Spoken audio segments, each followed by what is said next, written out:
Hey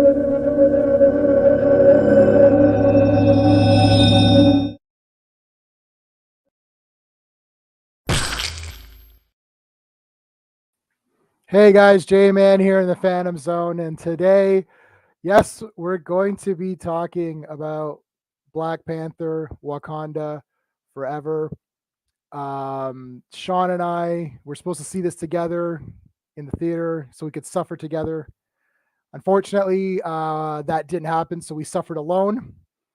It's tough. It's tough going on your own in one of these trash movies, but we're coming together now to talk about it, and we've got also another special guest as well.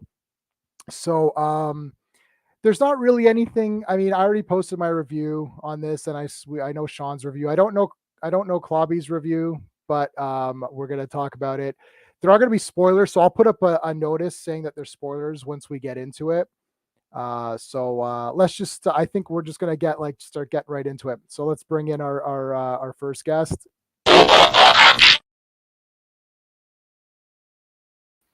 Hey, Sean. What's up? It's weird. I've got this headset now that I just I like it. Oh, I've got this here. This is that's cool. It's a book. Yeah, so this is about Bill Everett and all that, and like kind of the start of Marvel and everything. You got like some like old school stuff in here. Like that's cool. There's a lot of books about Bill Everett. I was surprised when I was researching. I was like, oh shoot! Like check out this. This is some good pages here. Like I love this cover of this issue. Yeah. That's so cool. The writer, I reviewed this book. The author of the book talked to me, man. It was awesome. Yeah. He just on his own or whatever. Yeah. So, all right, let's bring in our next. Now, I've got a thing for you. I tried to make this as like quick as I could to give you an intro here, buddy. It's Clobberin time. Let's go. Hey, thank you. I appreciate that. What's up, Sean? How you doing, gentlemen? Good to see you. I like that shirt, Sean. Oh, thanks. I can only see the top of it. Man, Gene Colan, I think. It looks like a Gil Kane cover, but I can't tell. I have to check. Is it? It might not. Well, maybe he did the cover. I know. Be Kane or something. Colan did the interior. Oh yeah. Oh, it's greatness. I can't really remember off the top of my head. I'm just wild guess there, brother. But I don't have any more shirts, which is weird. Like I only have them on everybody. I only have them on one shirt, but I can't wear it anymore. So it's buried somewhere. I can't find it. It's on the cover of Daredevil #7, where he's fighting Namor in there. Oh, is that where he just beats up Daredevil? Then just decides he's like, you know what? Yeah, I beat this guy. One of the greatest stories ever. They repeated that for that famous 2-in-1 annual. So yeah. When the big alien comes and I guess that was similar in some ways, but that's one of the great stories. Yeah, all of those Namor, and I know Clobby, you're doing something on that coming up, right? You're doing the battles of Namor. Yeah, I'm gonna do it next Wednesday. I was gonna do it Monday night, but we all know what happened with we're losing our dear departed Kevin Conroy. So I'll do I have to do that tribute first. But yes, I'm gonna talk about basically just going to pay him respect in battles. The battles, but also the character, and just to talk about how this is a character that has been dumped on by this filthy movie and horrible. He's been around 83 years. The first time he gets in a movie, this happens, but we'll get to that, I'm sure. He's one of the more complex and interesting characters in Marvel, and I guess they can try and do something with them going forward, but like I don't have any interest at this point. It won't be him. It won't be him. Well, it's not Namor anyways. It's not Namor. Like, he's not. I call him not more. Not more. Not into this guy. Nothing you can do to salvage this. Right. No, in my opinion. Not for me. Even Nomura is questioning him at the end. He's like, huh? And he's like, well, it's an alliance. It's like, what's with all this, trying to sweep it up at the end? Yeah. So horrible. And Atuma. Well, I mean, we're not even in spoilers, but let's say hi. Josh, thanks for coming in, buddy. Hello, Sean. Thank you so much. Could not be reached. How's it going, dude?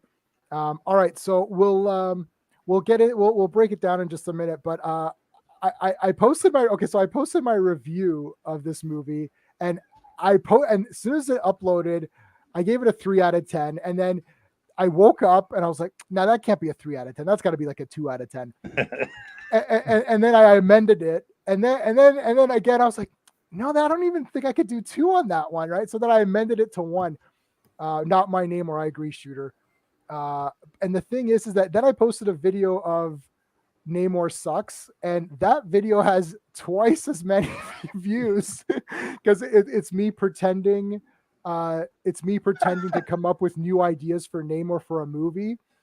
And I came up with all of the garbage ideas that they have in this movie. And at the end of that video, I determined that I was smarter than Bill Everett, because everything that Bill Everett created was trash. Like Atlantis, that's stupid. Talocan's better. Of course. I'm like, tridents, that's dumb. Why not have a regular spear?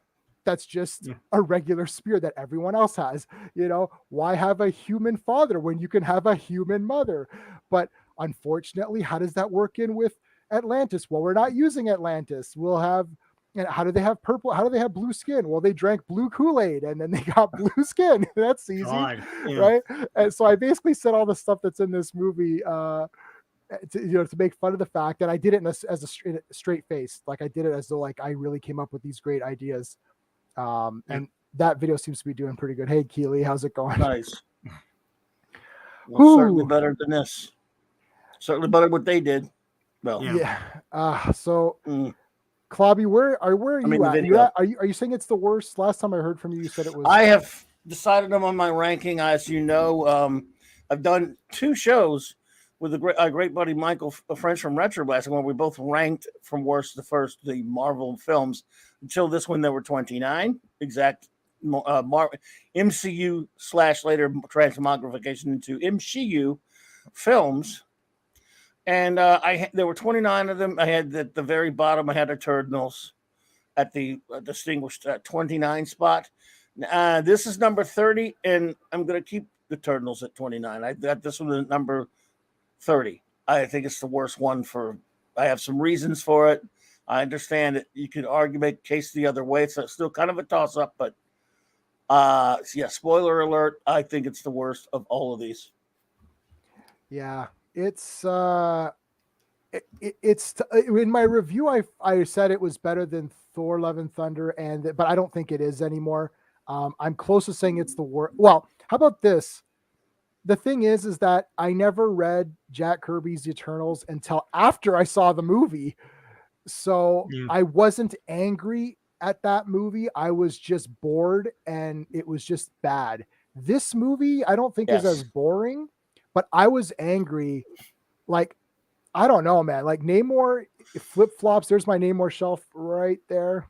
Yeah, I've got statues and all that stuff. Nice. It's like Namor's like just one of my favorites, if not my favorite, unofficially my favorite character.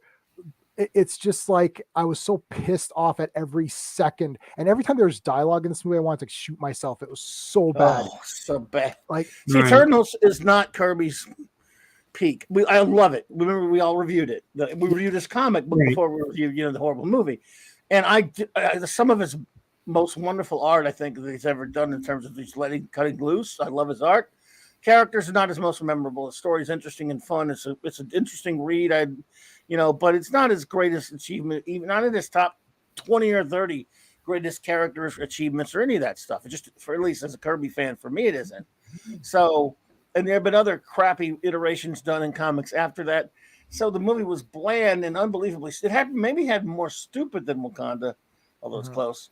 But it doesn't destroy an 83-year-old character, the oldest character in your canon. Right. And, the first Marvel character. Like he's the first Marvel character, basically. Before there was a Marvel. Like I mean, I don't get it. Like this is him and the original Torch were in the same issue, right? Initially they made something called Motion Picture Funnies. Yeah, number 1 that was supposed to be distributed for free. It's a movie, the theaters, and he was actually sort of in there. Technically, they always call it his first appearance, but it was never on stands or anything. So it was Marvel Comics number 1. Yeah, right. Yeah. So I mean, to take this character, there's not even anything remotely close to the like. It's funny because it's like I'm one of these guys, and I said this before, and Sean knows this too. For me, the heroes are the main thing, and this is why I'm I put up a defense for Superman 3 and 4 and all that. It's like if Christopher Reeve to me is Superman and he's the best, I can accept any level of bad story or stupidity if I believe that the main character himself is awesome. I love Christopher Reeve as Superman. I can watch anything with him being Superman. But here, there's nothing even remotely close to Namor to for me to even latch onto to be like, yeah, it's kind of like, I guess he's a male that flies. I don't know. Like that's the only yeah. Sean. I think the thing that really disappoints me is that so Bill Everett, like, and you can correct me if I'm wrong, Clobby, but Bill Everett drew and wrote Namor. Yes. Like it's not one of these things where he co-created with someone else and everyone's like, well, who was the real creator? He actually, it is his no creation. question about it. It's Everett. Yeah, and the thing about that too is that he was known to be I don't know, not really cantankerous, but like outspoken and stuff, and that really was brought forth in the character himself. So it really was him, and that element has survived all these years in like Marvel and everything else, right? Like that he's that he's confident. He's really self-confident. He forces his opinion on things and stuff, and he's a take charge dude. And that kind of doesn't come across here. I feel like this movie is very clumsy in trying to bring that character into films, because him like sneaking into Wakanda at night and like, oh my God, and like that's not really what Namor would do. He would come there, he would fly right in there. Any of their defenses he would like thwart, and to just to show how awesome he is and how like you can't stop him. And then he would make his demands, And even those demands are stupid in the movie too. It's like, why is he asking for help? He wouldn't do. He wouldn't do that. Right? Never. Everything about the movie's bad. Yeah. What you're saying, Sean. I mean, Jay, actually, about Christopher Reeve and the Superman and the whole getting the character right. I'm not far off from you, but still, if the movie sucks, I'm still going to say it sucks. But I'll still go, man. Christopher Reeve is just so great in it. I mean, what's up? There we go. Oh my goodness! Hey there, number one. Good to see you. You see, I can go look. Superman 4 does have some things they do to the character that aggravates me. And all the whole stuff with him just deciding to be a dictator and take all the nuclear weapons and idiocy like that. But at the end of the day, you go, it's still Christopher Reeve. It can be a shitty story. Right. It doesn't make me dislike Superman or Batman if they're in a shitty comic. If they're in a crappy story or any of my favorite characters. So I can handle a lesser movie with the character in it. If the character's right, I'm still going to go, it's a shame. I hope they get the next one right. But it was my character. This is the MCU that turned into the MCU for the most part, and at least up until recently, been getting the characters fairly close enough. I mean, we had a great casting of Iron Man and Captain America and Thor even, and, who cares about whoever plays Bruce Banner, because you have the Hulk looking like the Hulk. In other words, these characters are pretty close, and it's fine until recently when they started doing really horrible castings like Shang-Chi and some of these other ones. Has been introducing new characters, but like they're you don't see that same energy that you saw in phase 1 and 2. It's like there's no real thought or care put into any of it, and there's no commitment. Where has Shang-Chi been in any of these other movies? Like if they were so confident on that guy, it's like where are the Eternals? And just the way they're treated, it's like I don't even know what their personalities are, or what they're all about. And it's the same thing with Namor here. He's awful. He's not anything like the comic version. There's no respect paid. There's more respect in like Thor, Captain America especially, Iron Man. I was never a big Iron Man fan, and I have the same disdain for the movies I do for the old comics, but that's because they were kind of truer to that too, right? So I don't know, man. This one really hurts. This to be sucks. Honest with you. So we apologize to Bill Everett, everyone. We're very sorry. Bill. We apologize. Not our fault. We're apologizing. We're humanity is apologizing. It's like the thing is too is that this movie actually sucks. I put the spoiler tag up so we can talk spoilers, but the movie sucks Right. anyways. It just sucks anyways. It's not like this You're is like trying to plug holes in Swiss cheese. I see people struggling Oh, they're online, and I'm sure struggling. there's some sort of direction you can go to try and like win people over, but like it's not well made. No. It's well made technically, but it's the narrative is all over the map. yeah. And you're not rooting for anybody. And let's just start off with the plot, how bad the plot is. Why don't we get that out of the way first? Yeah. Because Okay. your premise is if someone were to say, "Hey, what it's about, and what's the whole deal about? What is this sequel about?" Yeah. Well, first of all, it starts off with one of the as bad a way you could ever start a movie. Unfortunately, we lost a guy that everyone agreed that was greatly cast as Black Panther. I did not like the first Black Panther movie, but even in that, got everything perfect for that role, and unfortunately passed away, and that's horrible. So you start this movie off with a funeral for a fictional character that should have been recast, not Right. and again, if you really, because we all know it's the MCU, even if he's been alive, they would have kind of pushed him out of the movie. I really believe they would have pushed him out and made it all about, because this whole movie is only about women, by the way. This movie is not about men. But let's just say, obviously you could have, if you didn't want to deal with recasting him this time, and you had to make the movie, which you didn't, but you did, then do something different. How about he's gone, he's missing, we maybe presume dead, but we don't know. Immediately kill him off screen. I'm sorry, spoiler everybody, right. With an unknown virus that they don't exactly specify what it is. Shuri can't save him, even though she's the bestest ever at everything in the first movie and in this. And then we got a funeral. Think about it for a second. You have a character that after that first movie, even though I didn't like it, it made $1 billion, and one of those reasons was kids, and a lot of people said this is, they really loved this character. They became to love Black Panther, and they bought toys, and they bought costumes, and they bought all this other stuff. So kids do still go see these movies. Well, you're starting this movie off with the bummer. You're telling these kids, hey, the character that you liked in that movie you saw, well, he's dead now. He's gone. We killed him. And then you go, hey, watch the rest of our almost 3-hour movie, our 2-hour 40-something movie, and have a good time, guys. Now that we're having a funeral, that's a way to start a movie, right? It's like you couldn't even just say he's gone, we can't find him. You could make some good drama out of that, maybe, if you must. So it's a bummer from get-go. Like you're watching it going, thanks a lot, guys, and I don't even want to touch my popcorn. I like this. Maybe I'll just why am I here? I want to jump off for something now. And why did the Avengers show up at the funeral? Yeah, really. Yeah. So we got that, Sean, right? Yeah. There's nobody.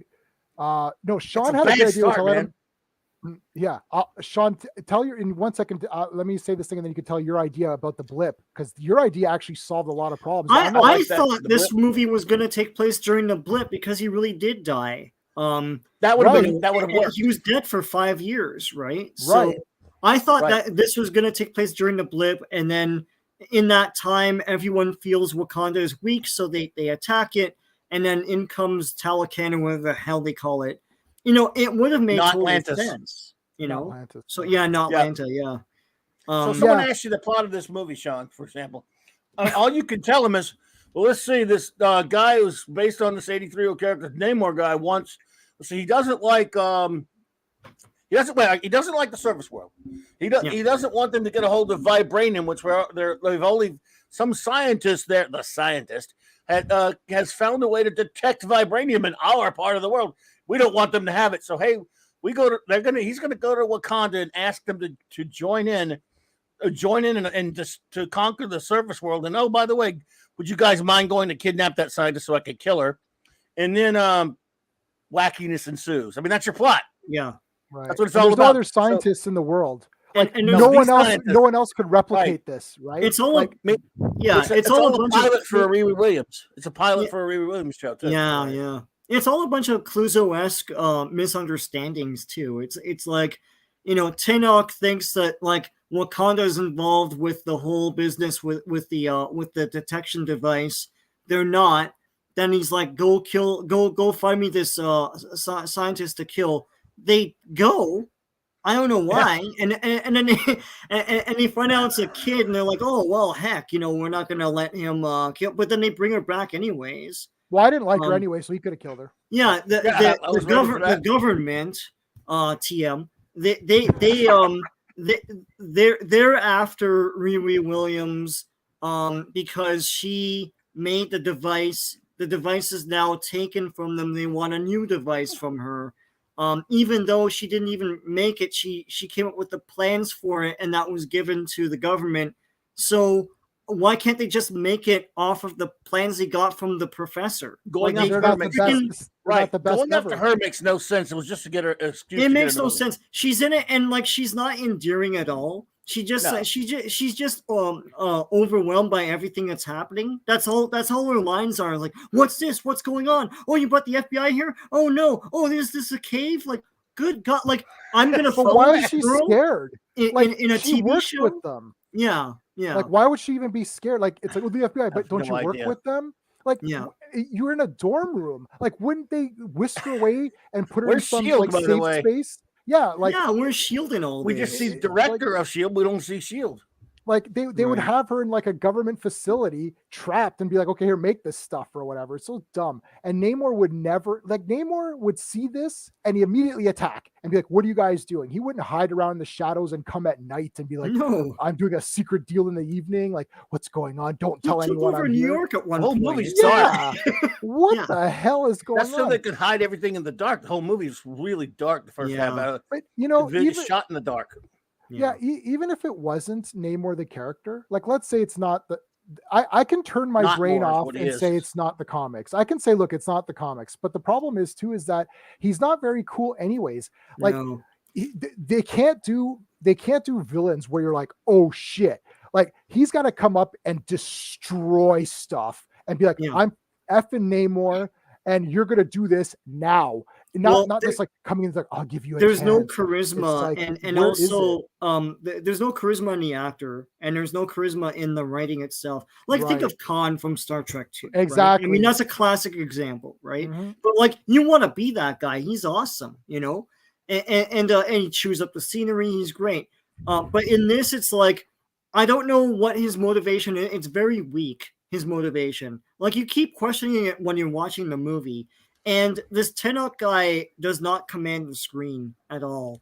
It's like he does, and it's funny. So I mentioned this in my review, and I mentioned this last night. I don't know, Clobby, if you had the same impression, but when they flash back to the kid version of Namor, it's like that kid is playing actual Namor. He's got the half-lidded, chin in the air, disdain for everyone, and he's got wheels peeking. I was like, is this a joke? Did they know that they were doing this? It's like he's a better Namor than frickin' Tenoch. It's weird.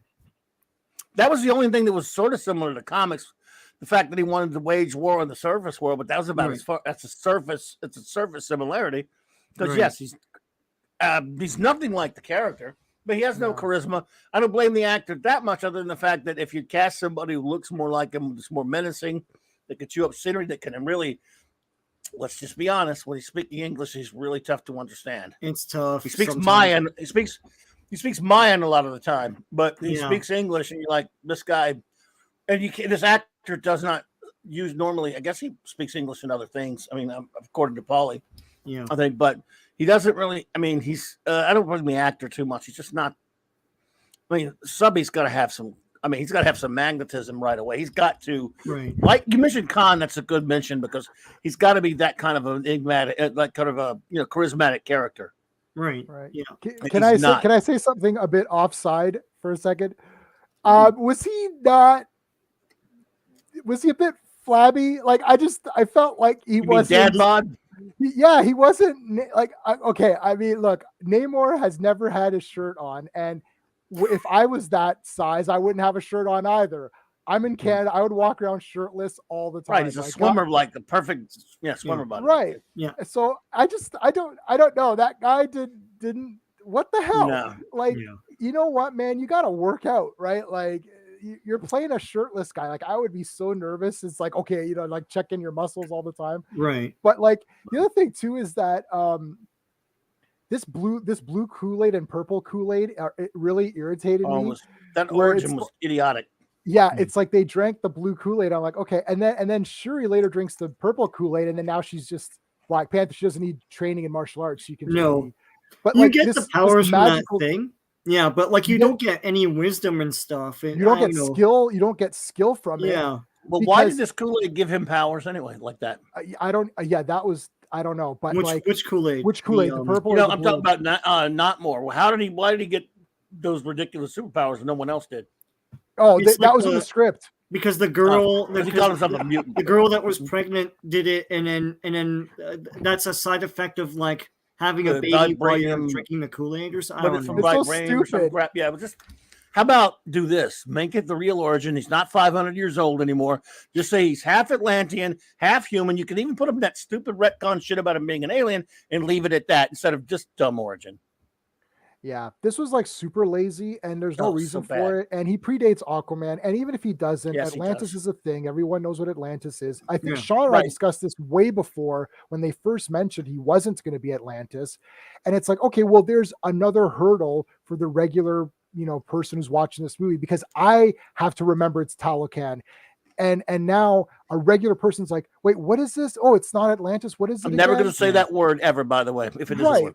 Yeah. Not ever. So I'm just going to say not Atlantis. Not Atlantis. Yeah. Hey, Roman. Oh, hey, you don't believe in body positivity? I believe in positive bodies. I don't know. Hey, look, I'm not throwing stones here. I wish I was in that guy's shape, because he's not like he's in horrible shape, but he's not in Namor's shape.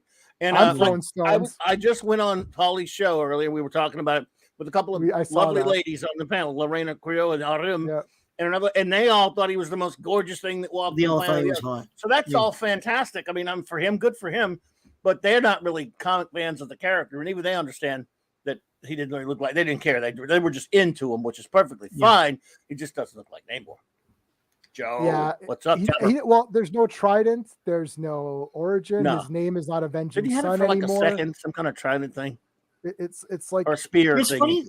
They worked in the Siren Song mythology into that, and I don't know if that's also in Mayan like mythology too. I don't think it is. That's always been an Atlantis thing, and a sort of a like the mermaids, the Siren Song of the mermaids and everything, and then you fall to your death.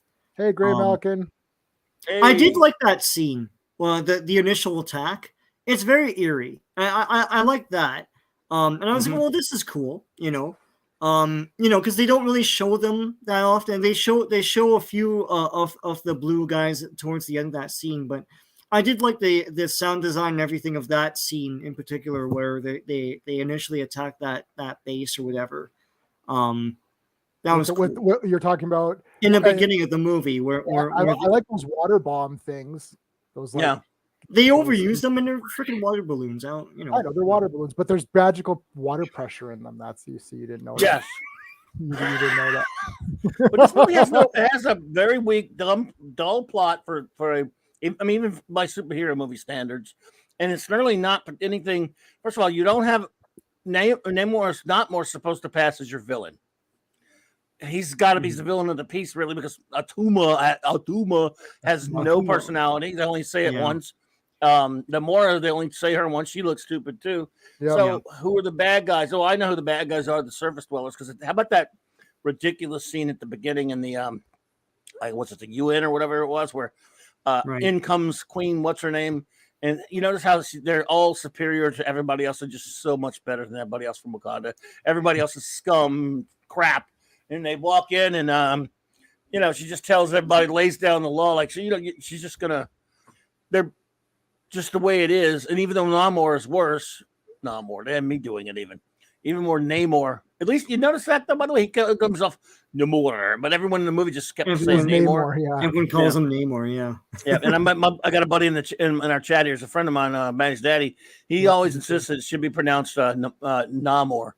And I hear you, buddy, but everyone just says Namor, and I'm fine. Now, just out of spite for this movie, I'm going to say Namor. Yeah, it's these comics. It's like you read them and you just know what they are in your head, and then someone says it a different way, and it's like, oh shoot, I guess I could never say Galactus properly. Oh, And when I was a kid, I'd say Galactus or something. Like I said it in a weird way, like where you know that the guy doesn't know how to say it. I think I would say like Galactus or like it was weird. I wasn't saying it properly. I love Namor, J-Man. Namor. In the movie, you mean? No, she wouldn't destroy me in the debate because she's read, I was on Bell's stream, Marcus. Bell's read 0 Namor comics and I've read fucking 100. Yeah. So yeah, well, there you go. You can't, like, actually really read none of them? This one. Yeah, you won't be destroyed. No, yeah, Chris Persia, he does say Imperious Rex at the very end, just before he gets. He says it in Mayan though, and they put it on the screen. Remember? Yeah, right. It's subtitled. Yeah, it's subtitled. It's so stupid. He wasn't. There was nothing Imperious Rex about him. He was a big.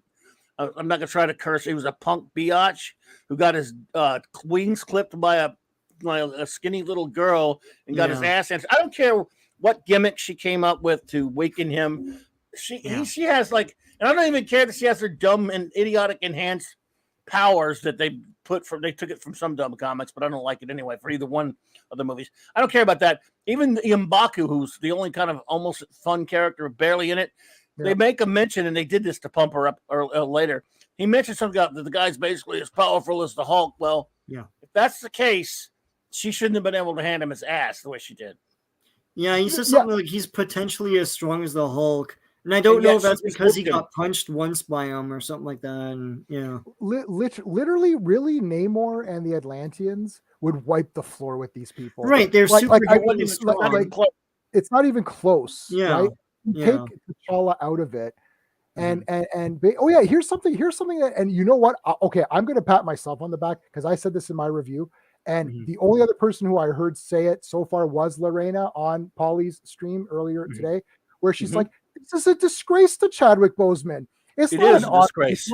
Yeah, she said it perfectly. I almost cut off his legacy. It's like he created this character so they can live on, and then they kill the character. Right. So Chadwick Boseman suffered through making these movies to bring this character to life for young black boys who want to have a superhero. He killed himself. Well, not he died to bring this character to life so that people can have this character. And now it's like in 5 minutes, like, oh yeah, he's dead from a disease. Okay, that's like in those old TV shows where someone had to leave, and they're like, oh yeah, he went off to college. Okay, and you're like, oh, he's gone now. Yeah, T'Challa's gone now. It's like, really? They destroyed his legacy. It's absolutely disgraceful. And then not only that, they used his passing to get people in the seats. Oh, come celebrate his life. What, for 5 minutes at the beginning and then have a dumb movie afterwards? And then pathetic. I hope audiences wake up to this kind of thing, in that like they keep baiting people. It's like the whole Namor thing. We just talked about that, right? It's like he says it in one line in the movie, and then they took that line and they made it part of the marketing. And then they had like interviews with like the people behind the movie saying, yes, we felt it was very important to have this new phrasing of the name, to reflect the, whatever. Yeah. And when you watch the movie, and nothing like that, it's just he says it once and then everyone else calls him Namor. And it's the same thing with bringing everyone in because Chadwick Boseman, like, we're gonna do this big tribute, and they kind of don't. They have a little bit in the beginning, a little bit at the end. They're totally just like baiting people to come to thinking that this is going to be one thing, and it's just like something else entirely. They totally use Chadwick Boseman's death to sell this for movie. Sure, completely, and like disgraceful. Every character in the world is recast. The reason we talk about James Bond and all that is because there's so many James Bond. People pick their favorites, and everyone's like, "Oh no, we know Sean Connery's the best, but we also like this." Like this would have cemented Chadwick Boseman. And Sean said this last night or whatever, where it's like, okay, now there's no more Black Panther, so we're never going to talk about it again because people forget in 2 seconds. T'Challa's gone. Yeah. So Disney killed the first, not counting Lion Man or whatever, Disney killed the first African superhero in the Marvel universe. Right. They killed him. Killed him after 56 years for their dumb, idiotic, lousy cinematic universe. They killed him. Well, they keep them. They think it's a mantle, but they always think it's a mantle. But I don't care what you say. You can call anyone Black Panther that you want. T'Challa is really Black Panther. Yep. And after that, a movie that I didn't like the first one, but it made a lot of money. First of all, that movie disgraced his father T'Chaka by turning him into a scumbag. And now this movie kills him just because, unfortunately, the actor passes away. Yeah. Right. And it absolutely, I think, look, there's no way we could ever know this, of course. However, if he had been asked, if any, and it's morbid, it sounds, but I'm saying, if anything happened to you, who do you think they should recast the character? I bet in a normal conversation, most actors would say, well, don't they always? I mean, yeah. Yeah. I mean, yeah. Again, I think though, like before he died, and no one really knew that he was sick. There were rumors swirling that they were going to do something like what they did in this movie anyways, that it was going to be passed on to Shuri. And there were rumors that I remember reports online about how Chadwick Boseman was not happy with the direction they were going to go with the sequel. So I feel like they're going to do this anyways. When he died, they're like, good, we're going to do this now. And I think that's where the whole like don't recast Chadwick Boseman thing came from. They were always going to do this. If he hadn't died, they were just going to do a movie where they emasculate him somehow and it goes to her, right? And they started that in the. You know what? I like the first movie, but my problems with the first movie is that I love Chadwick Boseman so much that every time someone makes fun of him, I get pissed off. So. Every 15 minutes of that movie, I get pissed off. Like, I'm like, okay, this is pretty cool. And then I'm like, oh, like Shuri makes him fall down and he falls like a goof. She's like, ha ha ha ha ha. I'm like, that movie trashed him. Trashed him, right? Yeah. Like everything. Then there'd be an action scene like that was cool, right? And then it's like, then it's like, oh, we make fun of T'Challa again. I'm like, stop making fun of this guy. Like he needs to be a kick-ass hero. Why can't we just have a proper, normal, not funny, serious, cool hero? That's it. Yeah. The comedy relief character could be M'Baku or someone else, or Shuri could be the funny. That's all he was in this new movie. That's all he was in this one. He's the only one. I'll say this about M'Baku because, like, M'Baku really, you kind of miss that sort of male energy here. And I know people that's like, why he's limited. The thing is, like, the thing about like male heroes in these movies is that like there is a coding to them in that, like, M'Baku, for example, when the flood comes. You don't see M'Baku that much in this movie. No. When the flood comes, immediately he jumps into the water and he rescues guys. And then earlier in the movie, his solution to end all is like kill the fish man, and everyone just ignores him, right? And then and so he sees Namor, and I had to laugh when he looks over and goes, the fish man, right? So then he swims over and he jumps and he tries to hit him with the thing, and then he gets punched and whatever. And I was like, you know what? I like that though, man. It's initiative. Like, you got your lick in. He's the only decent character in the movie. Yeah, but it's you realize what you're missing, because the thing is, Shuri herself doesn't want to be Black Panther, and even when she is Black Panther, she's all mopey and stuff. It's like, I don't know what anyone's supposed to be inspired by here, Like, I don't get it. It's funny when I saw it, the theater did not erupt into applause when she jumped in. It's the same shot as the trailer when she jumps down. It's supposed to. It's filmed like a big reveal. Yeah, like it's filmed as though like you're supposed to applaud. Everyone's like, oh yeah, there she is. No one cared because they didn't really build up to it. And when she was Black Panther, it's sort of like you don't even want to be this, Yeah, he's the only. I mean, he's not like the comic book, but he's the only one that's sort of likable and entertaining when he's on the screen, and therefore he's on there very little. As you know, again, which I was referencing the ladies today on Polly's show, 2 ladies now, not dudes, saying this, although dudes have said this as well. Men are just garbage in this movie. They're purposely attacked and marginalized, quote unquote. By the way, that doesn't mean that I would not enjoy a movie that was female centric. I have on many occasions, but that's not what this was supposed to be. And there's a very big lack of male characters. The few that are in there are portrayed very terribly. They're not well written. They're like I say, they're marginalized. And you see all these shots of all these women fighting. You don't see any males fighting that much. The one guy that you kind of sort of like, M'Baku, you don't get much of him. Yeah. And again, there's no charisma to your male villain. He's just there. And then it becomes incumbent upon Shuri to carry her movie. And the actress is perfectly fine. She can't carry it. But that's, again, on writing. She's just not interesting in any way. No. And you're just watching her going, yes, she's the bestest ever. There's one line in there, Sean and Jay, one line where I almost sort of liked, though. But I'm still not. I don't know how they even got it past. Because Ryan Coogler, look, he doesn't care about superhero movies. He doesn't care about anybody. He puts things in there that if they were going the other way, and certain things he'd be called the biggest istophobe ever. Right. But of course, he gets away with it.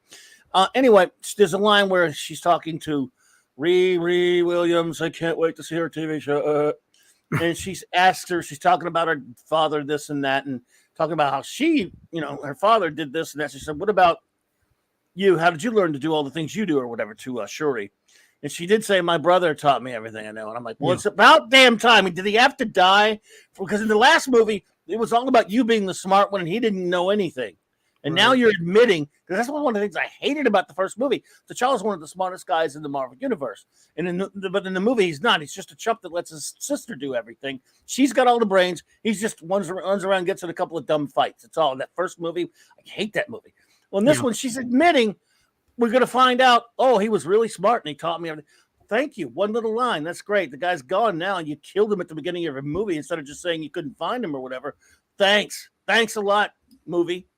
Yeah, look, no one's saying like, there's too many women. I don't like this. It's not that. It's just I don't know why Hollywood and especially like Disney has to do this where it has to be antagonistic overkill. Right. I don't get that. It's funny because when She-Hulk was on and they were like attacking people on Twitter, Werewolf by Night came out.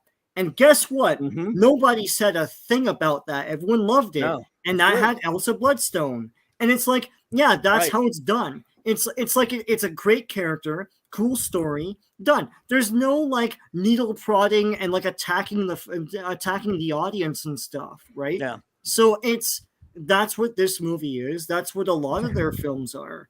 This is Josh. Remember, Josh gave us this one yesterday. Housewives of Wakanda. Yeah. I mean, it's absolutely brutal. Pretty much.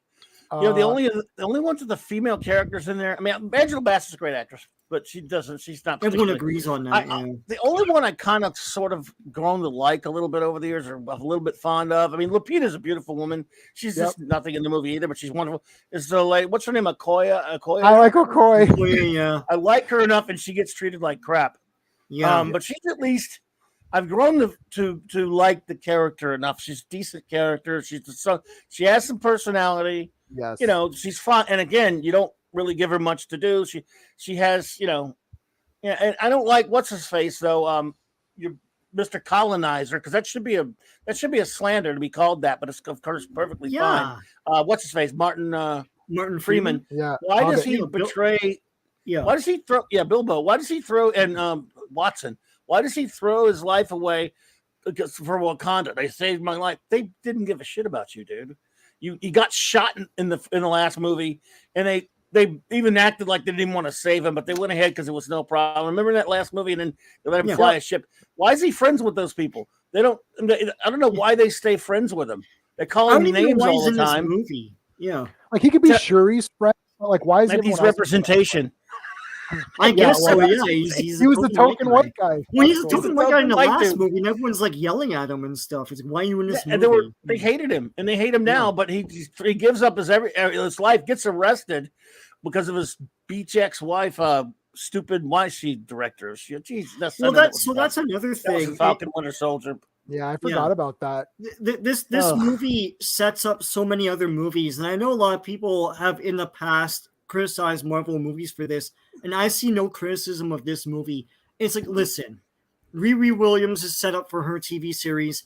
She could be plucked right out of this movie, really. I mean, she is a MacGuffin, but they forget about her when it's convenient for them. Yeah. Thunderbolts is set up in this movie. No one cares about that movie, and no one cares about Julia Louis-Dreyfus in this movie. What else is less than no one? She doesn't care about herself. Yeah. Unless if boring. anyone cares about that. Yeah. Even she doesn't care. She watched the movie and she's like, I don't care about myself. In You this could cut movie. those stupid scenes out. They were nothing. They were Yeah. filler like everything else in this movie. Yeah. Like That's right, Namor's set up for future things, but it's like you don't. It's like Yes. they neuter him so much that Right. I'm not interested in seeing what else he can do. Like in this universe. He bends She the ripped knee his at the wings end. out So of I'm this like, thing. yeah. She that was symbolic. I'm sorry, folks. That was It absolutely. is, and she's grabbing it like it's a Yeah. big phallus. Oh Right? So, my yeah. God! That was this bad. movie's so. Ryan Coogler's a bitch. I'm sorry, man. People keep trying to say no, it wasn't really him. I got in two different arguments. One, when I was saying maybe I was trying to defend him and give him the benefit of the doubt with a friend of mine, saying, "Well, maybe I think Feige and Vittorio Alonso or whatever got a hold of him and made him do this." No. He's got complete control. He even said so. They changed it. All right, and now I've got other people saying, "Well, last on the panel I was on earlier today, I got talked down on that too. They were saying, no, it's not even Feige. It's all Vittorio Alonso, and she's making them do this. It's not Coogler. Coogler's great. When am I going to give him some blame? He's directed two garbage movies. I don't care if one made $1 billion. Still, for me, it's garbage. And everything. If he got what he wants, then he doesn't give a shit about comics or the characters. I think this 95% skeptic. The thing is, people have tricked themselves into thinking that this is a tribute to Chadwick Boseman, and if I say it's not good, I'm saying Chadwick Boseman is a bad meaningless person. and his life is bad, and I don't care about him dying. That's what they think they're saying if they don't think the movie's good. Firstly, it's a disgrace to him anyways. Secondly, you should be angry at it. You should be the more you like T'Challa, the more angry you should be at this movie, because they killed him in a dumb way off screen. Oh, he's dead. Okay. It's right. This is how they get rid of characters on television shows that get fired, right? It's like, when someone gets fired off a TV show, they're like, okay, next one, he's dead. Like, remember Chrissy phoning in from wherever? It's like you're off the show and Christmas phoning in. Hey guys, it's like, who are you? Get out of here. God. It's like this is how they treated Black Panther.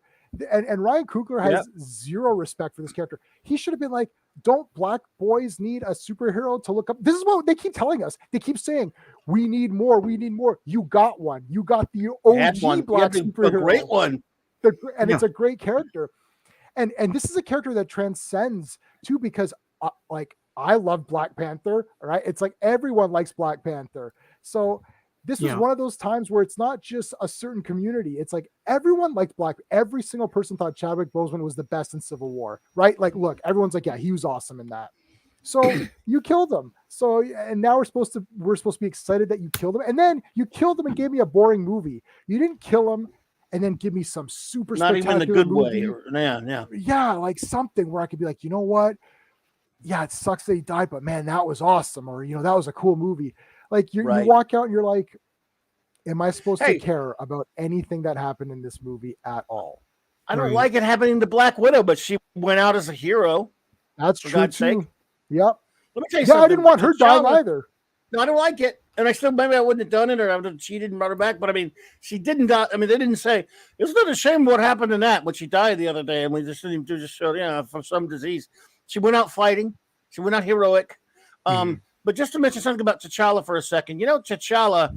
This is such a disservice to this character because this is a character that was cast, that was put in comics, in some of the most socially significant comics, if you excuse the term, by Don McGregor in the early 70s, when representation did mean something, when you were when you were taking the chance, if you were Marvel or DC Comics, and putting a black character in with his own title. You were actually taking a sales risk to do that. Which is why it took so long to have a character like that. He actually was on that lines fighting, in a sense, that character, in a sense, was fighting that battle when the battle was real. It's not real now. Because they're even though these people act like this is the first movie that's ever had black people in it, which is ridiculous. That was at a time when it was a real legitimate battle. When he and some of the other people, the few movies with black characters or with black leads or black TV shows, he was fighting that battle in comics with his own title. He then later Luke Cage and a couple others, but it wasn't that often. And this is how you treat him. You say 50 something years later, he's dispensable. We could just take his title away from him and give him to someone else and screw him in the movies. And they've done it to him in comics before, but that's a whole different animal, different discussion. It's disgusting what they did to him in this. And well, on off topic, but on topic, I've been reading the Legion with Superboy, and I picked up Cool. I picked up Pharaoh Lad, the shirt from the bearded guys. I love Pharaoh Lad. And so then I was reading up, and oh my god, yeah, so Jim Shooter wanted that character to be black, right? And they said no. So can you imagine how hard it was? Like when you have a successful comic saying, "Oh, I want to make this character black," and that's not the main character. Pharaoh Lad was not the main character of Legion of Superheroes. Yeah, he just wanted. That's why they killed him. Yeah, one black character, and they didn't do it. They didn't do it. Right. Yeah, out of the 4 million characters of Legion of Superheroes, I just want one of them to be black. No. Okay, well then I'm going to kill. Yep. And the bitch editors at DC were all chicken to do it. Yeah, they're chicken to do it. They said the South. We're gonna lose numbers in the South, and so for Jack to get this in here, is crazy, right? And now it's just like, oh yeah, he's dead. Like, okay, look what you've done to this character that did so much. Yeah. Yeah. They have zero respect for T'Challa. Yeah, Mr. Cougar, you have no respect. Go ahead, sorry. Yeah, no, but it is shocking that they somehow tricked themselves into thinking that this is the best thing for the character. Like, it's so weird to me. It's like you want the character to not continue. It's like, I love James Bond, but I only wanted the first movie. After Dr. No, the rest of it can fuck off because I only want one movie. Like, okay, so you're not a James Bond fan? Like, it doesn't make any sense to me. And Sean knows I'm a fan of Friday 13th. I want Jason movies forever. I don't care how shitty they get. Just keep bringing them back. I hear you. No, but okay. Well, on a serious note, though, if there was only those first couple Friday 13th movies, there would be no merchandise. There'd be no T-shirts. There's no cosplaying or masks, tattoos, toys, comic books, novelizations. Funko Pop crap. Novelizations. There's 5 novelizations. Yeah. I've got them. I'm just messing with you. I've got them. No, I've got them. But that's what I'm saying. That's how you build a franchise. You don't just have one Black Panther movie with T'Challa. Now T'Challa's dead forever. Not in the comics, in the movies, but in mainstream. And they've killed him in comics. At least they can bring him back in that. But, in mainstream audiences, he's dead now. T'Challa is the first Black superhero is dead. And they killed him. Yeah. Jesus Christ! No, but people are giving it 95% fresh. Like, what are you talking about? This is what I was talking about on Thursday with like I think I'm done with like superheroes being mainstream because the thing is it's taken away from us, right? And the thing is like Black Panther became like when the movie was coming out, it became a movement rather than an adaptation of a character, right? It was a cultural movement. And it's like you put your chips behind this guy. It's like even if you don't know anything about Black Panther, so like mainstream audiences came out in droves to watch this. So when the actor died, to them it's the character is symbolic rather than a character that they love and have read and are invested in. So they're like, okay, because Chadwick Boseman died, this character should die. And now the decision making about what to do with this legacy and this fandom is put in the hands of people that don't know anything about it, and they killed the character. And it's like that's sort of, I don't know, that's sort of my problem now with all this becoming mainstream, right? It's like they make all these, like now Namor is probably going to be Aztec in the comics. Oh, absolutely. Well, he's already shitty now, anyways. Yeah, I would be surprised. I like the Invaders storyline that Chip Zdarsky did. That was the last good Namor thing. I know you wasted money, Sean, and bought that new Namor. I bought issue 1, and I'm not going to buy anymore. You should have consulted with me. Brand first. new one? There's a new one. Yeah, the brand new one. Yeah, you have to consult with me first. I'll tell you what to buy. Don't buy. If I already bought Fantastic Four 1. That's boring. Why are they on a road trip? Like that's how you're gonna start this? Like, does anyone have any imagination anymore? Yeah, no, I knew that was gonna be boring. Yeah, they rebooted. The most exciting character on Earth is like driving a car. Yeah, it's awful. Yeah, anyway. Yes. Well, this is what they do. They take exciting characters and borify them. They sit them around the malt shop. Yes. Pour them up. They sit them at the malt shop. I can't wait for the next. I'm waiting for the next Marvel MCU movie where they're just sitting around talking about their fifis for 2 hours. I kind of did that in this one in a sense. So They're probably is it going to be this kid now? Is it going to be this kid now who's? I hope not, because they have to wait. That's another thing, dude. Yeah. That's another thing, dude. Everyone has talked about like that is the most glorious, wonderful thing they've ever seen in a movie. You've been hearing people hype that scene up. Even people who don't like the movie are saying that was just. I couldn't believe it was the best. It's the greatest post-credit scene I've ever seen in a Marvel movie. Why? Yeah, All why? they're telling you is, "Oh, this is his son." What? So Yes. So and okay, he could be T'Challa Jr. and he could be Black Panther Jr. in 16 years, 15 years, whatever. Big friggin' deal. Who cares? not the Why is that character. interesting? Yeah. In fact, Yeah. Coogler's so full of himself. He said, because I was waiting there with my friend after the torture. We're going to see what they do. He says, no, the good news is we don't have to wait till after the credits. I said, why? You sure? He said, yeah, Coogler said it. He said he's got a mid-credit scene. And then after that, he didn't want to cheat. He said he would have cheapened it. Because even as bad as the movie was, right before that mid-credit scene, I'm going, maybe this will be something. Maybe it'll be something mildly amusing I could smile at. It'll be showing some, like they always just show something coming up, some character. No, it's just his son. Oh, wow. And he said there's no after credit because Coogler thinks that would damage the drama or whatever of his stupid mid-credit scene. I'm like, wow, dude, no one cares. Yeah, furthering the narrative that this is this big somber tribute to Chadwick Boseman, but the fact is there are Happy Meal toys. The fact is there's like there's cereal promotions. Cinnamon Toast Crunch has the Wakanda Forever on it now. Really? Honey Nut Cheerios has the Wakanda Forever on it now. It's like the Shuri toy? It's not. Yeah, it's already exploitive. Like just put Dr. Doom at the end. Or something. Yeah, that's what everyone was thinking. I had someone ask me, so what was the Dr. Doom thing? Like I said, well, if it was in there, I missed it. I mean, granted, I kept wanting to fall asleep, but I was too angry. But I could have lost it. Like, for example, when he's telling his origin to what's her name, that was so stupid. I'm going to sit here now and tell you a story about my origin. I was like, I like blacked out for a second. I come back. What did he say? Did he say he's 1,500 years old or 500 years old? What did he say about his father?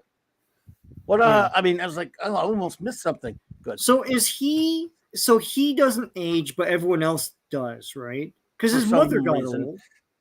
Right, but he doesn't for some reason. So why does he act like he's young and stupid? Like, yeah, he's 500 freaking years old, but he's still a it's like, don't you have wisdom? Or because Subby, why do you need Wakanda to go murder that girl for you to pick her up? Yeah, I don't. Why can't you go? It's because he wanted to keep his thing a secret, like his area, right? So, right. You can't. He can breathe on land. He breathes on land. Just fly in, kill her, and fly. Fly in and kill her, you murderer. No, bring her here. Go bring her here so I can kill her. Sure, we'll bring it. We'll let you. Yeah, that's a hero. Automatically, you're setting up a hero where he wants to kill some 19-year-old girl. Yeah. And like, I have to say, Notlantis. Yeah, Notlantis looks like crap. It's like it's dark and gloomy. At one point, they have a sun or something underwater, and it doesn't light up anything. It's like it's all just dark and crap. Yeah, looks like dog crap. And by the way, another thing on that, Namor was still. So you got me doing it now, guys. Sorry, Namor, whatever. Just okay. That's your second chance. Not more. First, the real Submariner. I'm gonna say Subby like I used to. Yeah, Subby. Just say Subby. Is Dick, no question about it. He is. Will trash a city. He'll come after. He'll beat the crap. He'll fight in combat. He's not a petty murderer who would. There's no way the real Subby would murder a child. He's 19 years old. Whatever threat he might think she is, he's not going to go send somebody. How snaky and how slimy is that? That's no honor in that whatsoever. He's not even. He's just going to go to tell somebody they have to, or ask somebody to go murder somebody for him, or bring him so he could kill an innocent girl, not slugging it out with a bad guy or someone he doesn't like in a fight. There's nothing Submariner about that. I was just going through because when I did that other video of mine where I was pretending to or saying how trash Namor was, I was going through some of the comics, and I picked up, I think it was issue 2 of Submariner, where he's fighting Triton. And I'd had it in my hand, so I thought, what the hell, I'll read this. And he's fighting Triton, and they're underwater fight, like beating the crap. And Triton attacks him first, actually. So they're fighting it out. and then he grabs him, flies up into the air, and now Triton's got those like that thing around him for breathing. I don't know, like it's like that red thing going around his neck or whatever. That pat thingy he wears. Yeah, whatever it is. Moisture pat thingy. Moisture thingy. Yeah. So it gets torn, right? So he's like, oh no, I won't be able to breathe much longer. So then Namor throws him back in the ocean.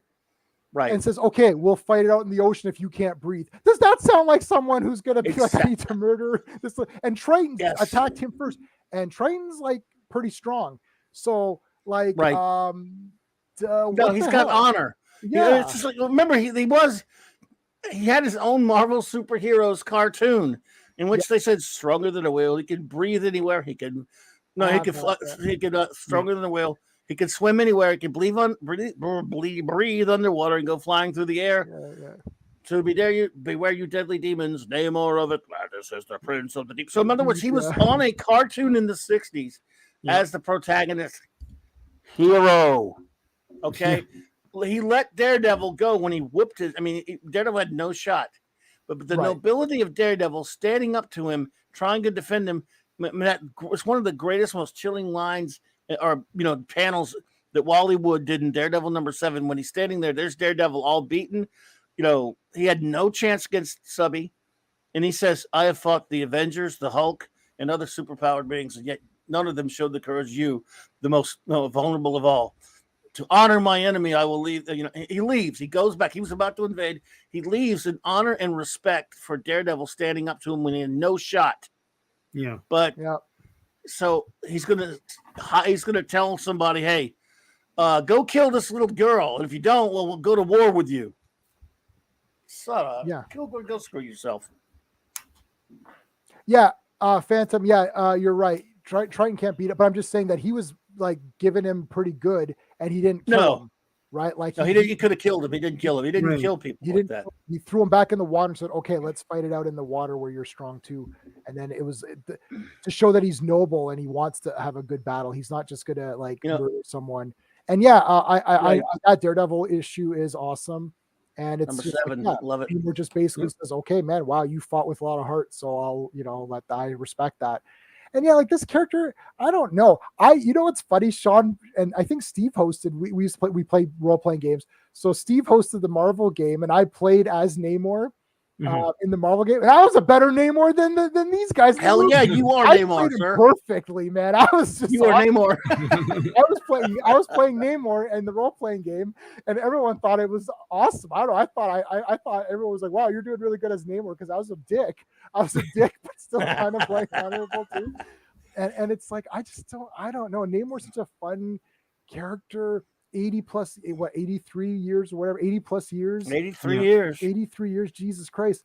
It's like to first cinematic appearance, right? Like deep down inside, you still get a bit excited because I'm like, I like Namor. I want to, I want to. The worst part about this particular movie is that I really wanted to like it a lot. Look, Eternals, I'm like, this looks kind of drab, but let's see it. It's Jack Kirby. I have to respect that. Let's go. There's some movies where you're like, Captain Marvel, oh, that's going to be awful, but let's go see it, give it a chance, Sure.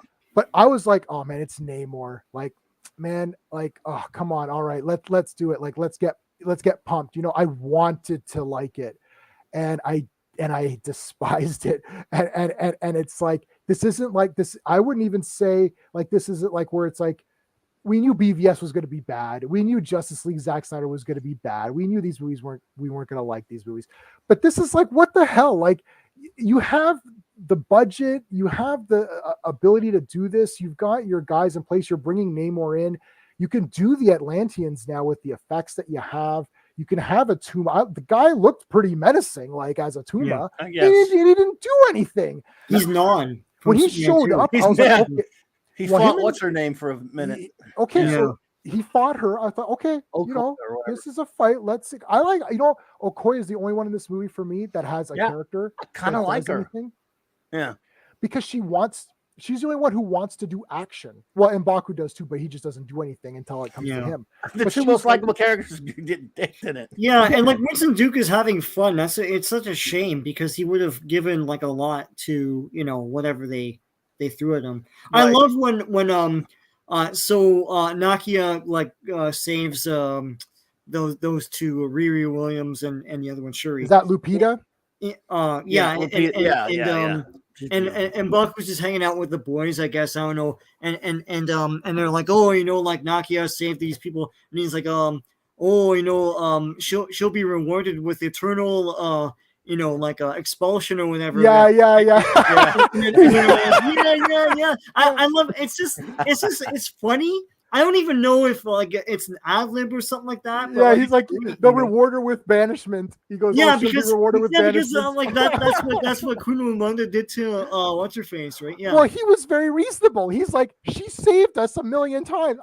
He actually voices his concern. He's like, she saved us. Like, yeah. So he and Okoye are the only ones with any kind of personality at all. So they're they're limited in the movie, especially him. I mean, M'Baku's nothing like the comic book version, but the actor's really likable. And then when you're watching this movie, the only times I even get close to a smile is when he's on there because he's just likable. Yeah. And I was gonna say too, when you had mentioned it, he's goofy. My reading on him is that they go to him for advice all the time in this movie, and he's like the crutch or like phone a friend or something like that. It's like even at one point, Shuri dismisses everyone and wants to talk to him. And it's like it's as though they're like, okay, all this female empowerment. It's like we do need to ask the guy though what to do here because because he's constantly spitting out advice. It's like actually like he wanted to kill the fish man, but like towards the end he's like, you know what, this is going to result in war, right? So and then result in war anyways. Yeah, no, but like eternal war, like they'll never like resolve it or whatever, right? So yeah, I don't know. It doesn't make sense to the actions that you're seeing in the movie, but no, he was the voice of reason when the mom died, and Shuri's like, oh, I'm gonna go kill him. And then he's like, well, hold on a second. He goes, that's going to be an everlasting war. And he is the voice of reason there. Right. Yeah. And he's like, and she's like, is my mother's life not worth it? And I was thinking, well, not really. But he's like, he goes, no, of course it is. He's like, it's like, he goes like, of course it is. Of course it is. But it's like, we have to like think or whatever. It's like, like, I mean, I don't know. Namor, that guy's great. Put him in more movies. Yeah. Yeah, he is good. Yeah. Namor should have like just destroyed. The problem is that you're not making villains that do anything to get your blood pumping in the theater.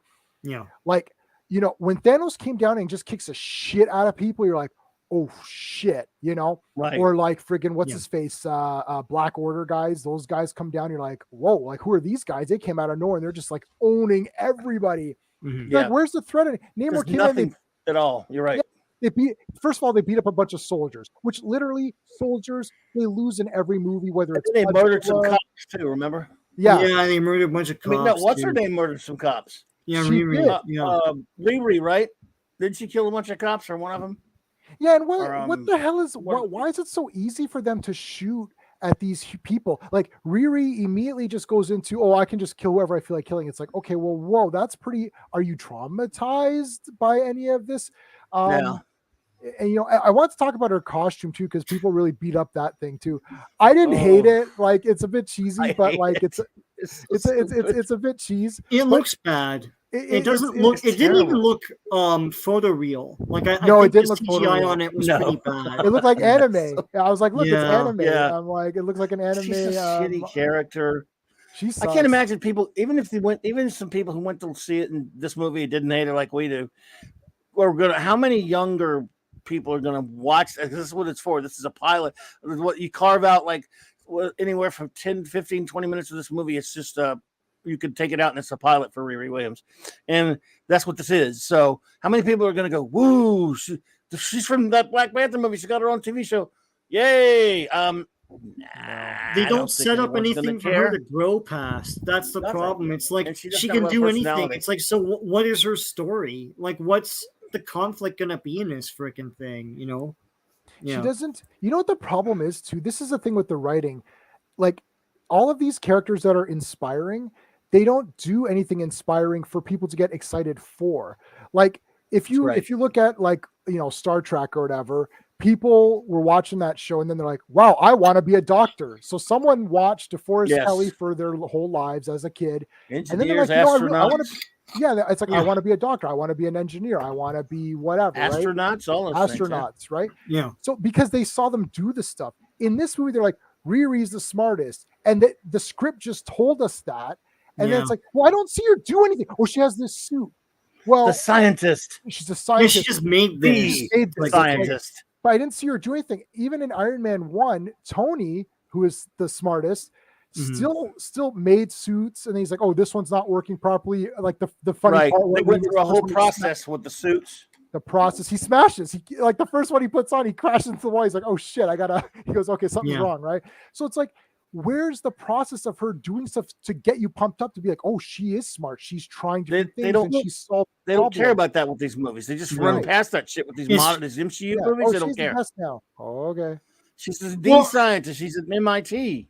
Yeah. My question, like, I mean, I don't know if anyone in chat has young kids right now, but like, I'm curious to know if kids would be into this movie, because if this is about inspiring kids and like, having a role model and all that stuff, it's a 2-hour 40-minute movie where almost nothing happens. There's no real story. I'm wondering if like an 8-year-old girl is gonna watch this and be inspired or even like sit through this. No, because boring. Yeah, no, I don't. When I saw that's it, the biggest thing. Boring. I saw it during the day, and school is still in, right? So, but when I saw it was all adults, and I can't help but think that because you see all these adults beat their chest and browbeat about how, how great this is for Chadwick Boseman and all that stuff. It's like it's adults virtue signaling over this movie. I feel like this movie is made for adults. It's not that it's inappropriate for kids, but it's not really made for kids. It doesn't have that energy. It's like it's slow and plodding. No kid's gonna sit through this. It's like, are they gonna sit through The Godfather? They're not gonna sit through this. No, I don't. It's weird to me. A kid can sit through Black Adam, whether you like it or not. I mean, at least a kid would watch it because they got superhero crap going on, whether you like it or not. But this. It doesn't whether you like that movie or not, or even in other bad superhero films, a kid will watch them because they feel like they're seeing superheroes and doing superhero-y crap. When are they ever doing anything like that in this movie? You take out these few fight scenes, there's nothing that makes you go, oh yeah, they're having a big slam bangs, in Black Adam where they're knocking people through each other through walls with superpowers and all this kind of crap. The only time you see a clash between quote unquote superpowered beings is the two, like the 5 minute or whatever fight between Shuri and Notmore, and it's pathetic. The rest of the time, you got a couple war scenes. That's not much action in this movie. A kid is going to be bored to tears in this movie, like me. It's all talking, and the problem is, it's talking, but it's not even talking that leads you to anywhere exciting. It's not like it leads into something for an adult or for a kid, because kids always, like, you remember as kids you'd be watching whatever you were watching, right? Let's say I've been reading Godzilla's again for the 100th time, so it's like you're like, oh, okay. I remember as a kid watching, we just watched Megalon tonight, and I'm like, okay, I remember. It's like there's gonna be some talking, but then the big action's coming, and even as a kid, you knew it was coming. Yeah, there'd be like a monster fight, and there'd be some talking. You can't fast forward because you're watching off TV, and there's That's fine, but it's coming, so you're gonna be all right. Whether you like the movie or not, This one, it's like talking. Okay, now it's even forget about what are we talking about kids for? I'm sitting there thinking, okay, now something's gonna happen, and it's like there's more talking. It's like, oh, now they're in the UN. It's like, okay, and it's like, oh, and now they're talking to colonizers. I'm like, oh, okay, and now he's talking to Seinfeld girl. It's like, okay. I'm like, what the hell? And then Namor shows up, like Namor, and he's like, Namor, he's talking. I'm in the dark and I'm talking. It's like, you better do whatever I'm saying. Even in bad movies, they don't do this kind of that much crap. Even if they're bad. Where's the first? I'm going to bring up Wonder Woman, the first Wonder Woman. When she first appears in the full, proper Wonder Woman costume, it's an epic she gets up out of the ditch. Yeah. Whoosh, you're like, oh, fuck, here you go. Right? Okay. What the hell happened? This is a lost art form. Bollywood movies know how to do this. Oh, yeah. Introduce the character in a cool way. Man, like we watch. There's certain franchises of Bollywood movies where every character gets a super entrance, and you're like, whoa! It's like this is Namor's first live action, like view. Yeah. Where's the big like he comes out and like, oh shit! He Yeah, walks right. out of the lake. He walks It's out like- of it's like, And it's "Hi, like I'm Namor." super dark. It's like, what is this? Is your thing? Like the first time you see him, he destroys a plane and he's in a silhouette, right, or something Yeah, like that. A But helicopter. even Yeah. even in shitty superhero movies, it's always the hero is There's always some kind of revealed in a cool pacing. way. Yeah. Yeah. Even if the superhero movie's like the 90s Captain America movie. Okay, it sucks. But when he comes into that That thing, it's sucks. like dun dun dun. They played the big music and Red Skull's there. Like, that's kind of cool. Like, for Fanfare. Christ's Yeah. sakes, they This has tried. nothing. This is Yeah. nothing. He walks out of the ocean. Hi, I'm Namor, and I want you to Hi. kidnap Riri. Like, I want bye. you to kid. Yeah, Yes. it's like blowing his horn. It's like, okay, well, this will never come into play anywhere Yeah. in the movie. No. Well, this porn. She was after trying to you recruit br- people either at the killed door. you bring me this kid so I can kill her. Yeah. Oh my god. I'm the scientist. It's what's her nothing name to it, again? man. I can't This- remember the character's name. She's in the comics. Yeah, she's the countess. She's supposed to be the countess, isn't she? Yeah. I Yeah. think she's no, she's Valenci or whatever. They call her Val. Oh She was yeah, in yeah, yeah, Stupid yeah. Falcon and Winter Soldier, and then they put her in this, and she's got like 2 or 3 scenes with her ex-husband. How convenient! What's his face? Ross. Different, no relation to the Thunderbolt Ross, I guess. I don't know. Anyway, so Agent Ross is there to be. I don't even know why he's there. But we all know that he has been talking to Wakanda and helping them out in some small way. Why I don't know. Those people didn't give 2 shits about him. They keep calling him racist names. It would be racist if you called anybody else something that was specific. If you called in their race, which that is, it would be called racist. But it's okay now. So Right. Well, like I mean, what can he affectionately call and by the way, them I'm not something whining else? about you. Call me anything you want. I don't care. I'm just saying this little favorite colonizer. Huh? What's that? Yeah, like yeah. what- Where's this coming from? yeah. Why are And, you even rescuing him if Character. you don't like him?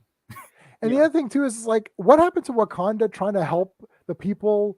Or remember that was the big at the end. T'Challa's like, I've now set up all this stuff here to like help the Of the world? underprivileged. It's No, they like, don't care. Yeah, what happened to that? That got Yeah, but far Rwanda noise. doesn't care about that. And plus, they show what happened. They have an outreach center in France No, they don't care. somewhere, and then people come in and try to take their resoursources, right? So yeah. Oh yeah, that was the other Yeah, thing the too. like, 5-year challenge gap, to I guess they become the just- queen. Yeah, I thought, yeah. Why doesn't someone challenge Shuri to become? Because remember, when T'Challa doesn't have the purple Kool-Aid, he's still a good fighter because he went toe to toe with Killmonger, who's the best Yeah. fighter in that area at that time, I suppose. Yeah. Killmonger, because when you fight for the throne, you don't have the enhanced abilities, right? So T'Challa could still fight. Shuri Mhm. drank the purple Kool-Aid and now Right. she's okay. So anyone, man, I'm gonna challenge for the throne of Wakanda. I'm pretty sure I could take out Shuri if she had no powers. Like she is Well, skinny as hell. yep. They And I don't. still had know. some martial arts training. Yeah, the whole the Black Panther thing. I always thought whoever's Black Panther is like the ruler, but I guess not. You can just have a protector and a ruler, right? The No, Black Panther thing. The problem with it is you have Yes. to be related to that line of family, right? So like M'Baku can't be Black Panther. He can, but without that drink, right? But I don't at know. the end of the movie, M'Baku does challenge for the throne. And then they don't show what happens after that. wait, what are you saying, No. Sean? Hold on a second. Whoa. Okay, to be Black Panther, you have to be part of T'Challa's. Yeah, I Yeah. they thought explained don't all know. this in the first movie. I just watched the first movie before seeing the second one. You have to, yeah. The reason why, look, the reason why, what's his name, Killmonger is the 'Cause he's one the that nephew. comes to, yeah, it's because he's part of that family Yeah, he's too, the right? nephew. So you're telling me if everyone that's part of M'Baku that wins, he- lineage can drink that thing and get the powers. You can't if you can't otherwise. Oh It's like- damn! I wanted to go to Wakanda. Yeah, and like become Black everyone's like, Panther. oh, M'Baku should be Black Panther. It's like, well, according to their bullshit lore that they layered in, because this isn't from the original Black Panther. This is something that No. happened in like the 90s, early The 2000s. Christopher Priest No, stuff. Yeah, Sean is saying it's like you no. have to be part of that lineage. Sean Can't be is saying Black no Panther to if this, he wins the Phantom. mantle. I know, but he doesn't get the powers though. In this movie version, he doesn't get the powers. He Well, doesn't. at least on Earth's Mightiest Heroes, they follow older comics, and M'Baku he doesn't become Black Panther, but you can become the ruler of Wakanda, but you can't be Black Panther unless you're related to T'Chaka, I think. Yeah, because that ancestral plane, I thought that only applies to T'Challa's family lineage. It's not, if you're saying like I can't drink the thing and become Black Panther because well, that I can. That's you, Sean. Yeah, that's because you don't have. You need more. No, you confidence in can't, yourself. colonizer. You're a colonizer. You can't. You need I'm to have only more half confidence, colonizer. Sean. You could be a Black Panther you too. guys are half colonizer because I'm drinking that Kool-Aid tomorrow, and then we're gonna see what happens tomorrow after I drink that Kool-Aid. You're gonna know who the Black Panther is. Okay, so M'Baku fought Lost T'Challa first. He won. I gotta rewatch it again. I honestly thought you have to be part of that lineage, and that's it. If you're not, then sure you can rule, but you're not Black Panther. Yeah, Like, you might be right with the. I think that's the way it is. Yeah, with the flower, right? So it's like yeah, you can be the ruler. You can put the damn thing on, but like you can't. You're not gonna get those flower powers, right? The flower doesn't come from Kirby, so they can suck it. Yeah. I know. Yeah, he's supposed to just be really good. He's Batman, a fighter. Right? Yeah, very Batman. Yes, I can't stand the when flower did thing. Shuri? I don't because the Jack Kirby ones that I like. There's not that many of them. There wasn't that many. It seemed. Well, he had like a series of about 8-9 issues, or something like that, when he brought it back in the 70s. Yeah, before that, like there were a lot of comics before that. I mean, Jungle Action before that. Jungle Action. The Don McGregor run that had Don McGregor, Billy Graham. No, not that one. And Rick Spuckler, different things. That was the one that was really some of the most controversial comic books of the time, where he was. I mean, they had T'Challa fighting the Klan a couple times, right? Yeah, I mean, it was considered to be some socially relevant type stuff. But again, as I said earlier, at a time when that actually had meaning to it, because they weren't doing that kind of stuff. Right. Right. You So fought when this did with society too. when did Shuri come in? Because I don't remember her in any of these. that's I have all of Jungle Action. I That's have way all later. of That's in the 2000s. I think it was probably Christopher Priest or one of those guys. I don't know. I wasn't reading it. Yeah, when they reinvented Black Panther in the 90s. Well, I like the Christopher Priest. It looks cool. The art was that's good what on you that. see today, right? Like none of this has anything to do with the original Kirby Black Panther. No, because he was, he was missing in the 80s. Yeah. But yeah. Well, it's the same thing with Blade. Like Blade is completely missing in like the 80s until the 80s. Well, that's Jim Shooter. I don't know what's wrong with him, but yeah. Blade was Blade was pretty obscure until the Spider-Man cartoon put him on there, and then later because and then he in the Midnight Suns and a couple other comics and got him some exposure, and then he got his movie, which is weird if you think about it. The first, one of the earliest was it Marvel movies, technically, like maybe the third or fourth. It's with a it's theatrical the release, maybe the second. One. Yeah, first successful one, and maybe it's the second one that got an actual theatrical release. I think.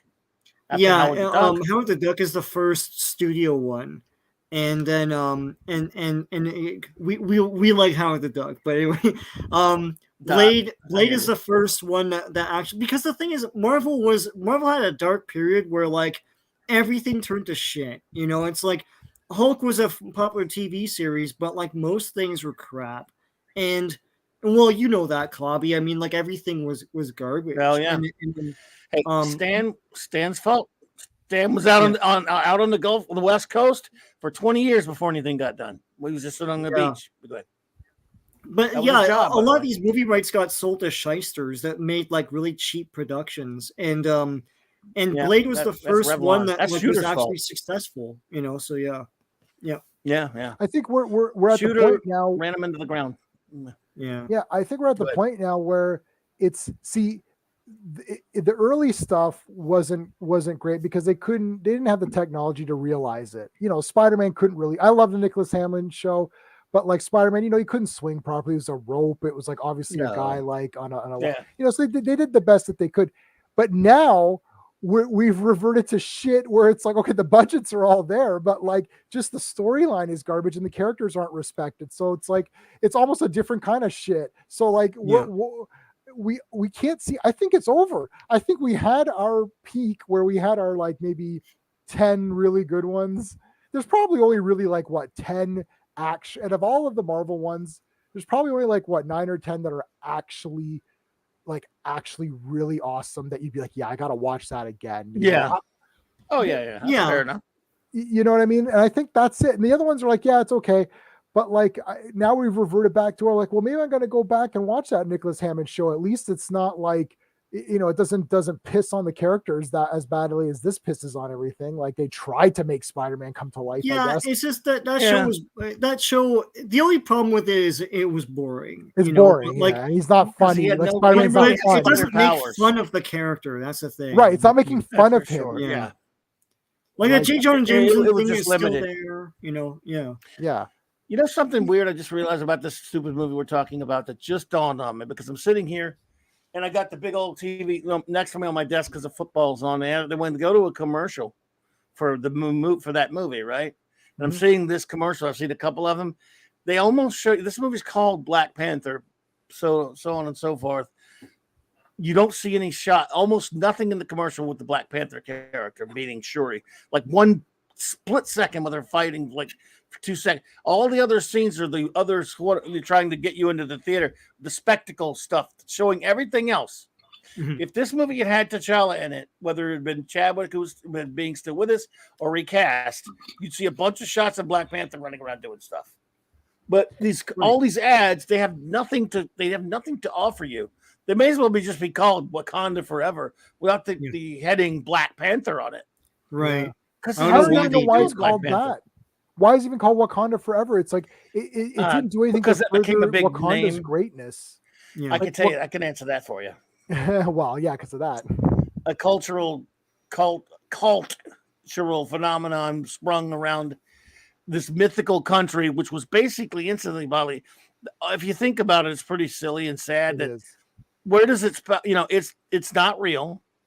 It became to power because of a space rock, a magic space rock, and it's an ethno state. I thought that wasn't supposed to be a good thing, but people are celebrating it, and it's actually sick and tragic, but you can't tell them not. So people run around saying, Wakanda forever. Really, doesn't really exist, but okay, sure.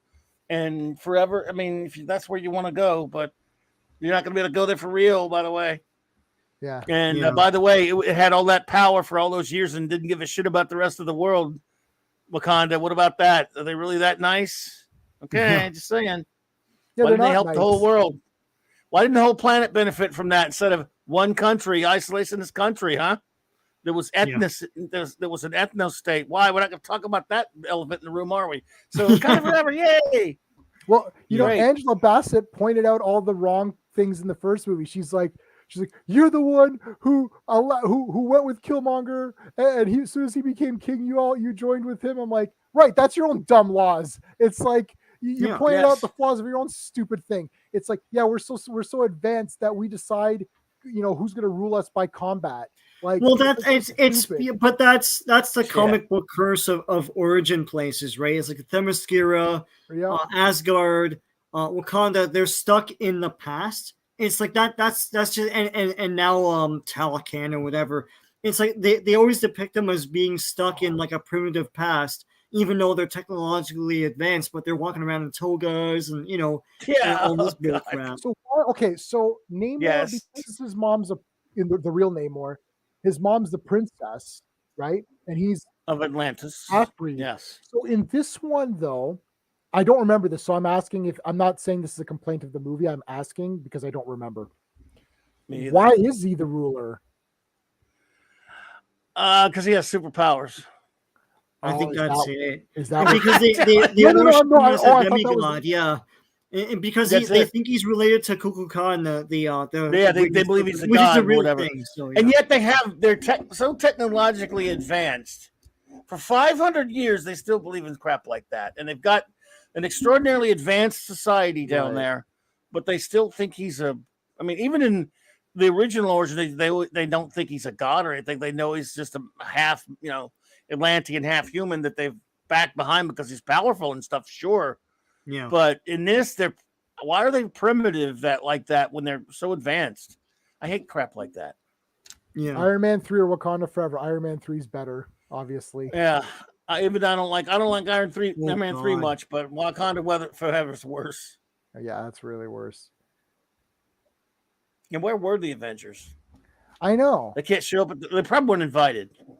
Like, we don't want you colonizers coming to our. Oh, this you're funeral. right. They're not To hell supposed to with be you. there. They're not supposed to be at Wakanda. But who They let him are be there the before? Avengers then? Oh yeah, What they about were they there let him before. be there before? I mean, What about the Winter Winter Soldier? Soldier was He a only friend lived of there theirs. for like He was years. a friend. Yeah. Right. Remember, he was even Yeah. friends with him, and they showed up in that stupid show with him, helping him out. So he doesn't go to the funeral for some reason. You couldn't pay, like, what's his name, Sebastian Stan, for a cameo. The fans would have gone, "Oh, it's cool. There he is. Hey." You didn't get that, extra right? $5 and a banana or something. He lived, Yeah. he lived on Wakanda forever. Wakanda forever. For years. And he messaged and he He was and tight with them, but they don't invite him. Yeah. they don't invite him. That's your buddy who helped you out. T'Challa, where are you, man? Come on. What about all you other ones who were friends with T'Challa? Where's War Machine? I mean, he would be allowed. Yeah. Where's Sam Wilson? I understand Cap's too good to do anything because he's old now because he doesn't give a shit about anything. But where are some of these people? Come on, Avengers, man! They knew it was gonna be a trash movie, so they're like, we're just gonna not show up on this one. It's like, so J-Man Clubby, what do you think? Can you list anything or point out one thing that was good about this movie? It wasn't 8 hours. Well, it felt like it though. No, sorry. Go ahead, Jake. I liked when Okoye got that blue armor. I thought that aquatic armor or whatever. I don't know. Predator armor? Yeah. What do you call it? She looked like an alien. The what do they call it? The Midnight Angels? Midnight. Yeah, I like that. That was neat. Yeah. That was She cool. didn't like the name of it. Yeah. Yeah. Yeah, that was kind of neat. And I like her costume. Like I like her costume in general. So that was kind of neat. God, I mean, I don't know. Is that really it? I do like the exploding water bombs, even though they were just water balloons. But they had magic. They had magic water. They had magic water in them because it expanded or whatever. I like that. It was more than just a water balloon. It expanded. That looked kind of neat. The thing is, when I saw that, I wanted to throw it at someone. So I want to throw it at Ryan Coogler. So. Oh, I would definitely throw it at him. So yeah, I like that blue armor, Midnight Angels or whatever, like Midnight Suns. Yeah. Midnight Angels, whatever it's called. I think that one little bit of a line. I like the character of M'Baku just because I like that actor. I think he's, I'd watch a movie about him because he would be interesting at least, and he'd be fun. I like Okoye. I mean, as far as the character, I kind of gotten used to her a little bit now, and she again. There's something to her. There's nothing to Shuri. Angela Bassett's a wonderful actress. She's really just nothing. She's just getting out of there. She's just passing by. No one else gives any particular great performances, but I'm not knocking on the actors. I'm just saying none of them are interesting at all. Lupita is lovely to look at, though. She's beautiful. She does nothing. So I think I did like that one little bitty line where she admits that she learned it all from her brother, but that's too little too late. In fact, that should piss me off even more when you think about it. So I can't think of anything that I liked in this movie other than leaving the theater. And I'll tell you guys off air what happened after that. Oh, nice. But yeah. I got nothing. I think it's the worst of the MCU/MCU movies.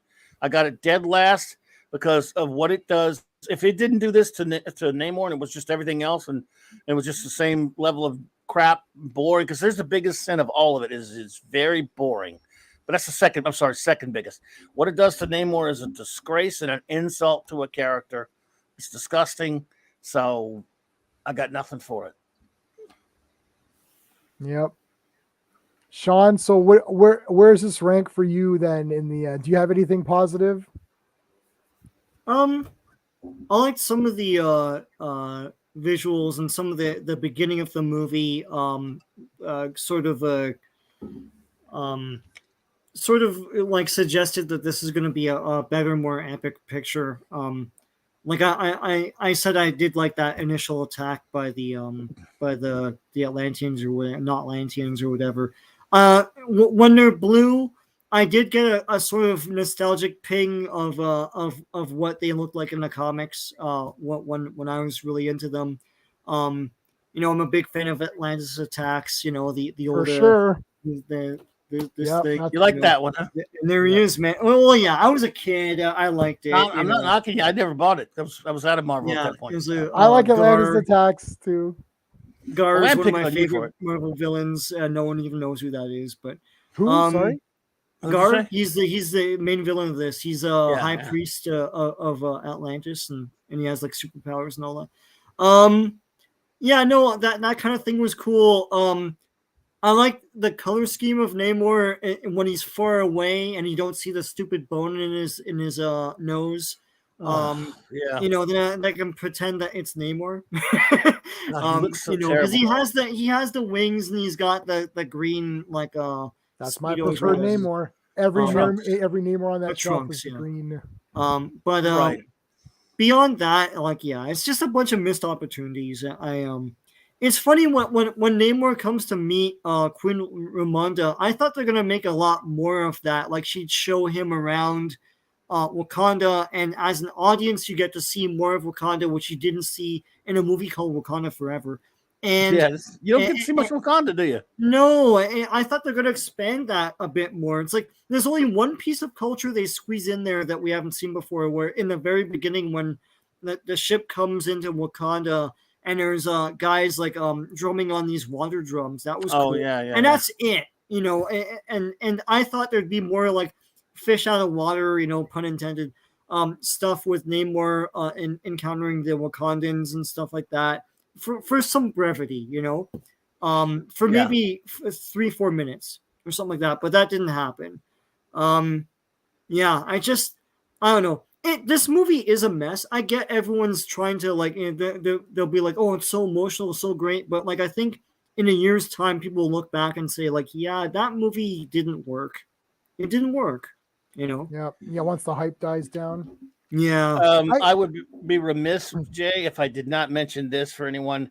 And for those of you familiar with our buddy Paulie's channel, Latino Slant, did you hear if you did not hear Mexican Iron Man's take on this movie? I heard the whole thing. Yeah. Yeah. If it's first of all, it's loud and he's pretty vulgar and all that stuff, which is fine. I don't care. I'm a good friend of him. He's a good friend of mine, but everything his review, and he was angry. He's very angry. He hated this thing. Needless to say, everything he said in there encapsulates everything I feel about this movie. I agree with every single sentiment he had in it.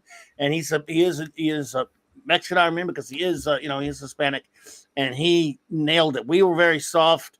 Basically, all of us were just talking about the movie. We didn't get into the deep dive into some of these social politics of the thing, which is good. I don't think you should do that here either. We don't do that, but if you want to know someone from a very angry standpoint, and by the way, our lovely friend Six, who is a moderator over at Tom's channel, and she's a friend of my channel, she walked out like $1:20 into it. She was done. Oh. She walked out of the movie. I wish I had. But I just want everyone should go hear Paulie clipped the rant. It's amusing, but it's also spot on, at least in my opinion. I agree with everything he said. So. Yeah, I saw. Yeah, I heard the whole rant or whatever. It was awesome. He was like super. It's like loud. It's like he was like He's really loud, pissed man. off. And the thing, Loved it. I'm more pissed off because I'm angry because people are now going to talk to me. I can't keep up the facade anymore because like I work in an office where there is a lot of people watching these movies, and they keep coming to me. And I'm at the point where, and they're like, "Oh man, and I'm at the point where I don't want to say, guys, look, you're a normie. You think this movie's good, but I absolutely despised it. So it's like I know you're trying to be excited to talk to me because I'm a superhero guy and you want to talk about how great it is, but these movies are absolutely trash garbage. The fact that you like them shows that it's trash. That's what I want to say. It's like You don't know anything. You're on this bandwagon of superheroes. You don't care. Like, I was a little kid with I've got pictures of me as a little kid holding up the Greatest American Hero, like, Nice. picture that I ripped out of the TV guide, right? And I've got like Spider-Man, Parachute Man, and I've got all the superpower toys, and I've got a huge stuffed toy of Superman, Spider-Man. I have a huge Spider-Man chair. I've been wearing like He-Man shirts. It's like I took my class photo in like a He-Man shirt, like, it's like I've loved this stuff I've got tattoos of it. It's literally on me. It's like I've loved this stuff my whole life, and all you guys are now jumped on here in the last 10 minutes here and think that you know something, and now you want to talk to me and argue with me about what's good and what's not good. It's not happening anymore. I'm drawing the line on this movie. I'm not going to be diplomatic. I'm going to when they tell me they love it, I'm going to say this movie's completely trash and you're wrong. And this isn't an opinion. An opinion you can have when you know stuff. I don't have an opinion on what surgery, my uncle needs. Right? It's like not this. Everyone has an opinion. Pisses me off. It's like some opinions are more informed than others. It's like, I don't know anything about Legion of Superheroes. So I said to Clobberin times, hey, you really like Legion of Superheroes. What do you think I should do? I'm not going to read 10 issues of it and now walk around saying I'm the Legion of Superheroes expert. It's no, I'm not. I know you're laughing, Sean. This is what's happening. This is what's happening. People this has been happening ever since this all became mainstream. Ever since it became a thing. Yeah. So just read a Wikipedia page and or just watch a movie. Yeah. Hello, Michelle. So what's happening right now is that somebody has watched one movie where Namor has 25 minutes of screen time, and now I don't know anything about Namor, and they know everything about Namor, and I'm wrong. Are you putting up with that crap already? Sorry? Are you getting any of that crap already? Or are you expecting? No, well, I wasn't at work this week for the reasons you guys know. I probably won't be there next week for the same reasons. Oh my! Gotcha. Yeah, so I haven't been to work yet, but I've already been getting emails because I'm working from home, and they're like, and I said, I can't talk about it now. I said, let me come back to work, and I said, and I will definitely be nice. And I'll explain it in a very nice way. I won't say you're an idiot, but I will say that I won't say because I do have to work with these people. Sure. But I won't sugarcoat it. I will say it's despicable and it's a disgrace to Chadwick Boseman. It is a disgrace to Chadwick Boseman, and it's a disgrace to Bill Everett. It's a disgrace to anybody who likes these characters, even if it's just. This is the thing about this movie too. Forget about Namor for a second, because this is his first appearance. People who really like Black Panther, T'Challa, and people who really like that first movie should hate this movie. What you liked in the first movie was T'Challa and his sister. And aren't they cute? They make fun of each other. And but they really love each other deep down and all. It's like, that's all gone. They've killed your hero. They killed the hero of your franchise. Why aren't you angry? You should be. The people who love Black Panther 1 should be angrier than me, because I just thought Black Panther 1 was okay. I liked it. It was okay. I watched it I've seen it 3 times. I was like, it's okay. That's it. It makes fun of T'Challa. I don't like that. But the people that love this movie should hate this movie. That's what's pissing me off. It didn't get better. Yeah, I hate them both, but I hear you. And, that's another thing is, Chadwick Boseman, rest his soul, can carry a movie. They make this movie with someone who can't. None of these people. The actor who plays M'Baku might have the ability to do one. They didn't give him a chance. But Letitia Wright certainly cannot carry a movie. And most of these Marvel movies, bad or good, usually every one of them has somebody that can carry a movie. You've got Robert Downey Jr., Chris Evans, Chris Hemsworth, Paul Rudd. At least most of them have somebody. These are all guys that can, for better or worse, can carry a movie. Look what they do. They make this thing, and they don't even get anybody capable of doing that. Yeah, and they killed off Claw. We forgot about this. They killed. I hate that first movie. That's another thing I hate about the first movie. You kill off Claw instead of you making him the master of sound, able to make sound constructs with with his vibranium claw thingy. Because that would, why not? That would have been so cool. Well, they weren't going to do them properly anyways, so it doesn't even matter. That's what I'm saying. But still, that's no excuse. They shouldn't have killed him off. Let somebody else do him later. Yeah, I hate it what they did to him. And that's Andy Serkis. You wasted Andy Serkis. Yeah, they basically, they aim low at these movies. They don't aim to, like, I mean, I don't think anyone wants to see my version of these movies. My version of Black Panther will literally be him finding that frog in the beginning. Man, those Jack Kirby ones, I like Jungle Action, they're cool. But the Jack Kirby, the Kirby ones, ones man, are fun. I don't know. I started reading that and I'm like, this is the greatest thing ever. Like, it's issue 1 and he finds that weird frog that can like transport. They're crazy stuff. And I'm like, okay, this is so cool. And he fights that weird soldier character. And then like issue 2, this alien, there's this like African queen woman. There's this alien big head guy. There's that, and then there's like there's that dwarf character that gets killed like right there. You're like, shit, that guy just got killed, and you're like, what the hell's going on in this comic? And you're like, and it's like, I mean, it's super exciting. I was like, this is the most exciting comic ever written. And then you watch the movie, you're like, why is nothing happening in this movie? Yeah. Like, what comic is this based off of? Yeah. Yes, sir. Nothing. Based on nothing. Hey, Michelle, nice. Good to see you. I surprised my wife. Happy anniversary. Happy anniversary. Yes. Happy anniversary. I surprised my wife with getting sick. Oh, Yeah. Hey, I'm sick. Woohoo! Surprise. Surprise. Oh, well. There we Oh, go, yeah. folks. So, Sean, is it the worst for you or what? Are you at the? I still think Eternals is the worst. I know what you're saying, Columbia, about like the legacy being tarnished and everything. Yeah. But in terms of just being a bad movie, I agree. It's tough to beat Eternals. Like, Yeah, that's really bad. Like I said, I'm making it a special case because of what it does to Namor, but I can't disagree with you one bit. Eternals probably has my argument with Eternals has more with, stupid. Yeah, my argument with Eternals is that they have this big nice credit crediting Jack Kirby on just creating this thing outright. And the thing is that if you hate that movie and you see that, you're like, well, this guy sucks, right? Because he co-created everything else, right? It is a disgrace to Kirby. Yeah. So anyway, no argument there, dude. Is it the second worst though, or is there this still one for now is the second worst? Like Thor, Love and Thunder, and Thor: The Dark World have things going on in them. Like it's like they're stupid, but like they're colorful and all that stuff. So, yeah, I'm trying to think. Well, yeah, like I hate the Iron Man movies. But I'd say that like this is incoherent and it's insufferable and it's just they think they're being really smart and they're not, and I hate that kind of thing. So yeah, but so this is the second worst I'd say. I think it is maybe. So yeah, Phase 4 has produced a lot of bad ones. But this Phase 4 makes up my entitled bottom 10. Just bad movies, period. So I still, Doctor Strange. I love Doctor Strange 2, and I like Spider-Man. Those are the only two that I kind of liked. Mm-hmm.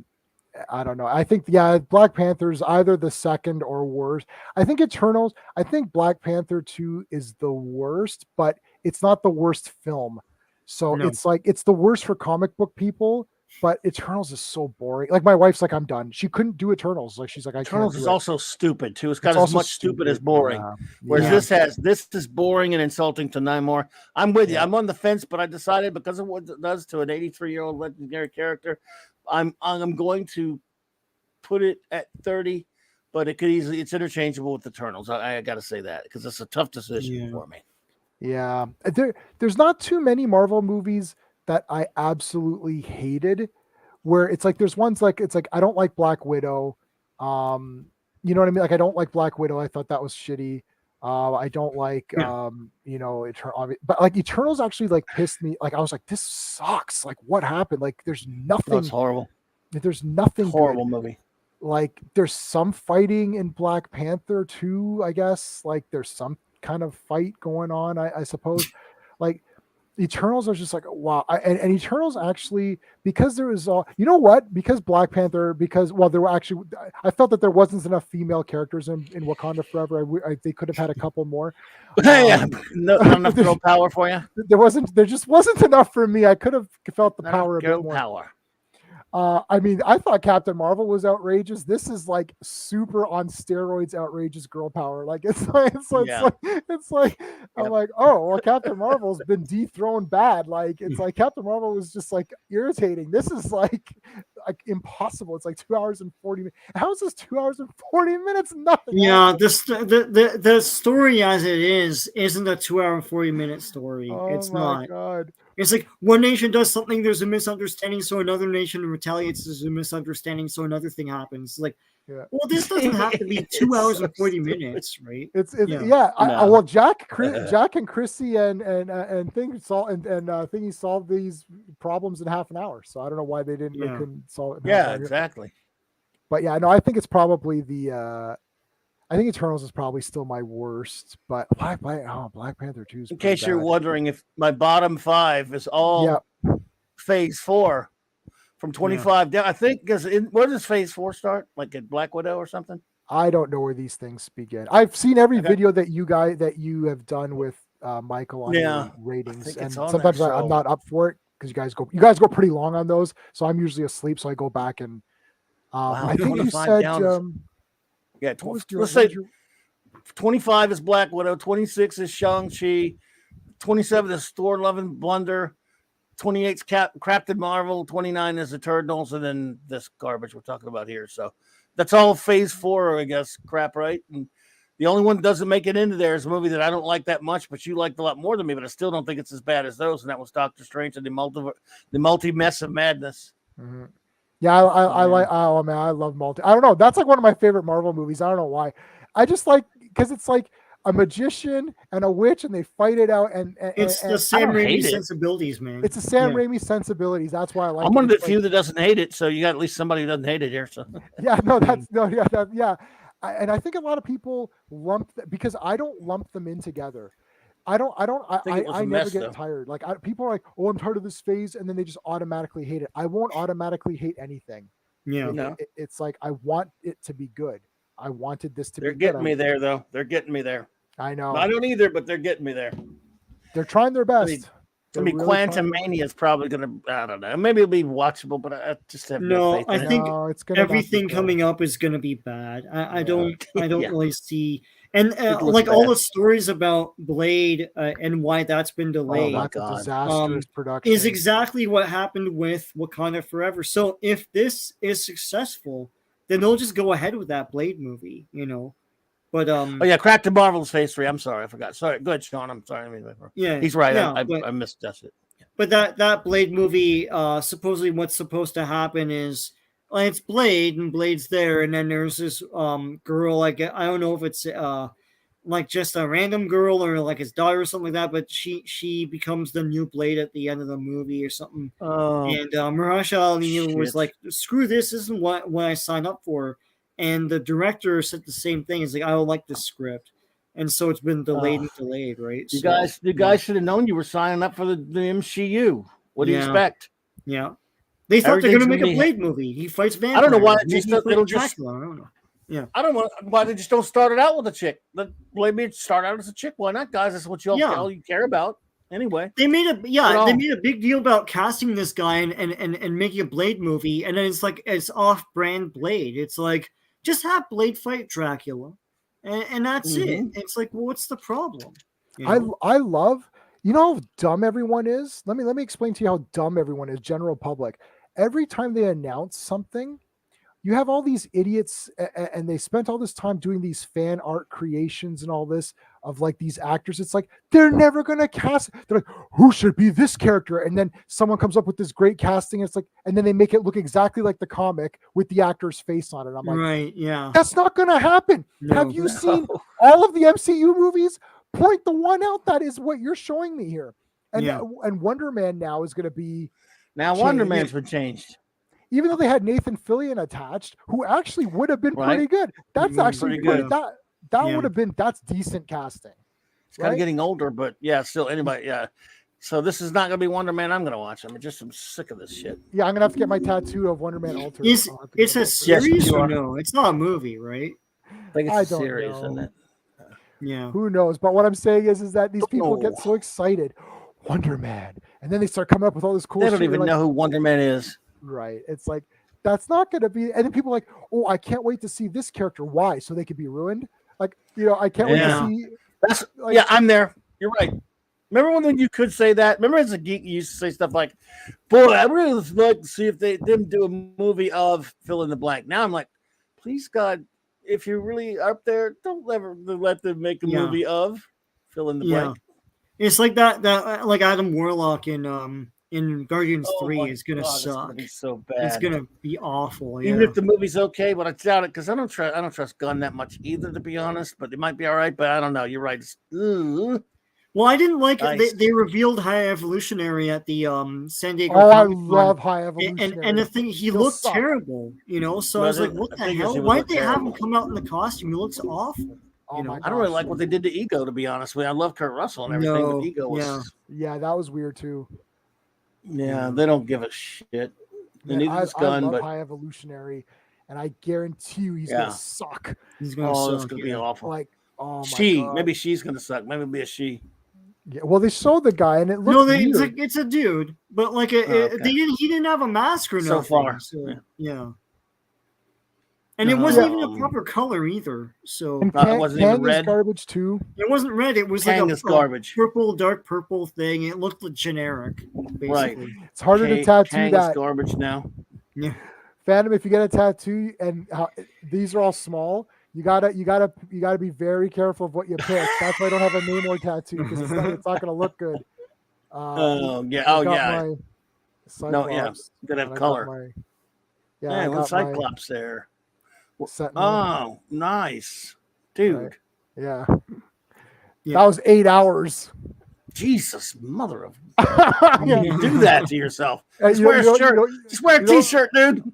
and the good part about it was we got to watch Hobbs and Shaw while he was doing it. That's good. Oh no, it was torture. It added. That's I a was good- like, I'm already being tortured. On an for 8-hour 8 loop. hours. Please stop. Oh, And I didn't want my. to say to the tattoo artist, can we turn this shit movie off? Because it's pissing me off.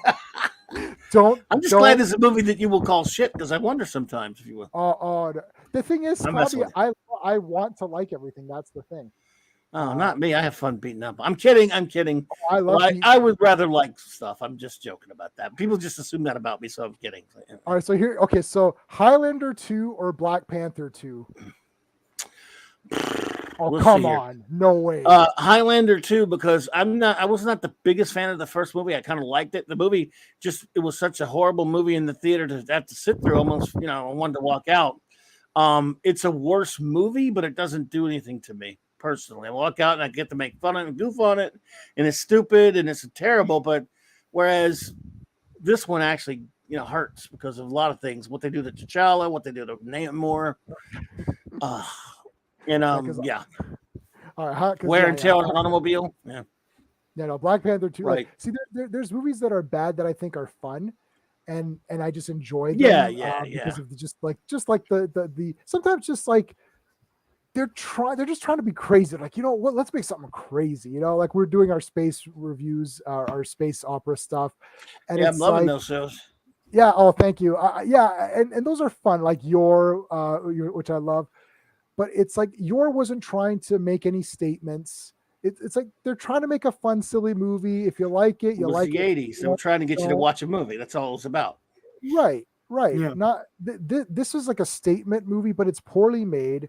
It's like it's trying to be exciting, but it's not. It's trying to be honorable to Chadwick, but it's dishonorable. It's just terrible. So it's like I can't give passes to see these kinds of movies. Piss me off. I don't get pissed off at Saturn 3 or whatever. It's no. I hear you. We're not You in a know what different I age mean? now. We're in a different age now. Oh, Skeptic, quiet down. Cap You're 2. As in Obviously- Winter Soldier? He's just joking. Skeptic's one of my regulars. Oh, yeah. He's just joking. I Renegade know, I've version. seen Yes, Skeptic I know. before, yeah. It's the Renegade version. No, Yeah, I've never so I seen mean, that. I don't know. Does anyone have a rating? Sean, you gave it a 2. Are you still at a 2 or are you at lower now? I'm at a 1. Yeah, I'm going I with could go 1. 2 or a 4 or whatever. I don't know. I gave it a 2 right after I saw it, and because story was 0. Yeah, I gave and it 0. 0, so that really brought it down. And some of them were 0.5, so I think I'm kind of still there. Yeah. It'll take a while for the wounds to heal, and then I gave it 3 out of 10 initially. I gave it 0 for story. I gave it marks for like, some of the artistry of it. And I gave it a little bit, like the pacing was awful, but I didn't kill it on pacing. But like characters was 0, story was 0. Well, so, I think the problem is it's not even interesting. So like I said in my review, Batman versus Superman is a terrible movie, and it's awful. I hate it, but I've watched it 10 times because it's so over the top bad that it becomes funny and camp. It's like Superman fries 2 people with his eye lasers. Like that Lex Luthor's speech alone is hilarious. It's so I only saw it once. It's like, Same here. there's all sorts of badness in that like I revisit just to laugh at it. It's camp. Right. You're cutting out, Sean, but that's because you said something positive about BVS. Yeah, that's not good for you. I have an algorithm. If you talk positive about BVS, it starts to mute you. Exactly. How dare you, Sean? You know my rating. Yeah, is it 0? It's 0, 0, 0, destruct 0. Oh yeah, 0. hey, yeah, that's. I blew up the Enterprise with I was gonna say that's the thing's code. Yes. Yes, from Oh my Star God. Trek 3. 0, 0, 0, destruct 0. Man, I love Star Trek 3, but I love it. Me too. um, And hey, a lot of people don't like that, but I love it. I was saw going it to ask 15 you, times. Clobby, do Yes, you sir. think or do you know that Spock was inspired by Namor? Like the look of Namor was very unique, and it's basically a Vulcan. Yeah, I mean, he got accused of being some. They're trying to make him look like the devil, but right. I've never read anything specific about it, but I can tell you that Gene Roddenberry did probably know about comics and other things like that, and other people did. And Namor was around way before Spock, so you never know. Well, yeah, the arched eyebrows and like the ears and like the black hair, Yeah. and it just seems. No, it always seemed like it could definitely be a possibility. Yeah. But I don't think I've actually looked for things about it way back, but I don't think anyone's ever said so. So maybe not. It could be a coincidence. Just a coincidence, yeah. I mean, I don't know if Roddenberry read comics when he was younger, but the chances are he did because Yeah, we're going through Blake 7 round 2 now. We waited a while and then we thought let's go through it again. Yeah, so we're on love it. Episode 5. Right, we just did 5. So we just do 1. Like last time we kind of got through it quickly just to watch them all, but then now we're just do 1 in Saturday morning, 1 Sunday morning, and then we wait. So just the weekend mornings just to kind of like spread it out a bit more. And my wife, I got her I got her Blake's autograph. Gareth Thomas. I was like, yeah, I got it. Because I've got Avon's. She's like, why don't I have because I've got Kurt now. Yeah, I've got what's his name's Paul Darrow's autograph. She's like, what doesn't he have? She's like, why don't I have Gareth Thomas' autograph? I'm like, I don't know. Like, that's your problem. No, what do you want me to do? I love that she loves that. That makes me so happy. Someone loves that show anywhere close to. I'm so obsessed with it. Yeah, you gotta check out Survivors. That's a British show. I don't know. I keep remembering. You keep telling me that. Yeah, I need to. Yeah. It's not post-apocalyptic, but it's like it's Terry Nation. It's a disease thing, and the girl, that Romulan woman, what's her name? Oh God, she's you'll know her if you look her up. I'll find it. I'll send you privately. I'll send you a picture of her. Woman. She plays a Romulan in Next Gen, and she's the main actress in it, and she's amazing. One of the best female characters. Okay. But yeah. So anything else? Because I know Clobby, you've got to shoot everyone on. Yeah, I need to go do some stuff before I get ready for the show. So what's that? So everyone on here is already subscribed to you because I recognize these names. Thank you. I put your link up. And Sean, well, I thanks. Appreciate that, man. Thanks for having me. I had a great time, man. I wish we could hang more. And sure, look, next week we got a review. We got a review coming up. Yes, I'm reading that now. What the hell is that comic? Is that not the most insane comic you've ever read? Yes, it is. Sean, even if you don't feel like hanging with us for the review, you should take a look at that comic when it gets started. If you wanted your head to just explode for the most wacky, then you too could experience the wonder of Bob Haney because he writes the most insane comics you're ever going to see. It's insane. It actually, Yeah, man. yeah, and for that time, people must have been like, "What is happening?" They were on some kind of drug. It was early 70s. The basic premise, Sean, is that I can't even tell you what my head exploding, but these Jim Apato's kidnapped, or he's approached by these guys in hoods to draw, and well, like Batman is teaming up with Sergeant Rock, who's older now, Right. of course. And Yeah. this guy comes to Jim Apato's house. These hoods show up, if I'm remembering right, J-Man, because I got to go reread it again, and Yep. tell him that he has to draw Batman killing, killing Batman. The cover says it all. It says, keep drawing, Aparo. Either Rock kills Batman or we'll kill you. And in the whole story, it's batshit. Well, we're going to save it for the review, J-Man, but you can tell him. So You awesome. gotta read it to believe it. I can't Yeah, even no, it's describe like it. So stupid. the villains in the comic that Jim Aparo is drawing come out, Mhm. and they're like, "Oh, you need to Sergeant Rock needs to kill him on the next page," and then Jim Aparo like pretends his pencil breaks and stuff. He's like, "Oh, I need to get a new pencil." Yeah, Then yeah, he he's trying to escapes, stall. and Yeah, and yeah. you're like, And he "What is escapes. happening here?" He like escapes, and then there's like they're chasing him. Like, what the hell's happening here? How do you like how he keeps calling his editor and he says, it's gonna be okay. It'll be okay. It's fine. And then I like when Batman and Rock walk out of the police station and Batman just takes a cop car because there's just no Batmobile. Just say, oh yeah, we just use the cop car. What the hell? What It's the so hell? weird. It's so weird. That Okay, so we're was doing that. awesome. Shit.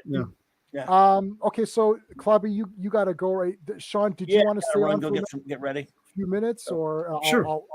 Okay. Thanks, what I'm gonna do- guys. all right, thanks so much, Clubby. I'll see you on your stream in a bit, and then I'll see you next Monday. Thank you, for our- buddy. Sean, See great you, to buddy. talk to you as always, buddy. Appreciate you. Hope to talk soon. All Take right, care, man. man. Take care. All right. Okay, guys, I'll post a link in the chat if anyone wants to come on for like 10-15 minutes before we end this.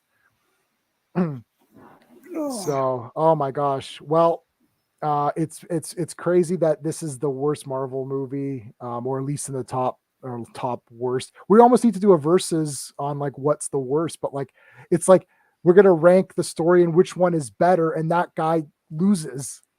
Well, if you're ranking worst, is like what's the worst? It's like Yeah. So if we say worst this story, worst pacing, worst character, worst art, yeah.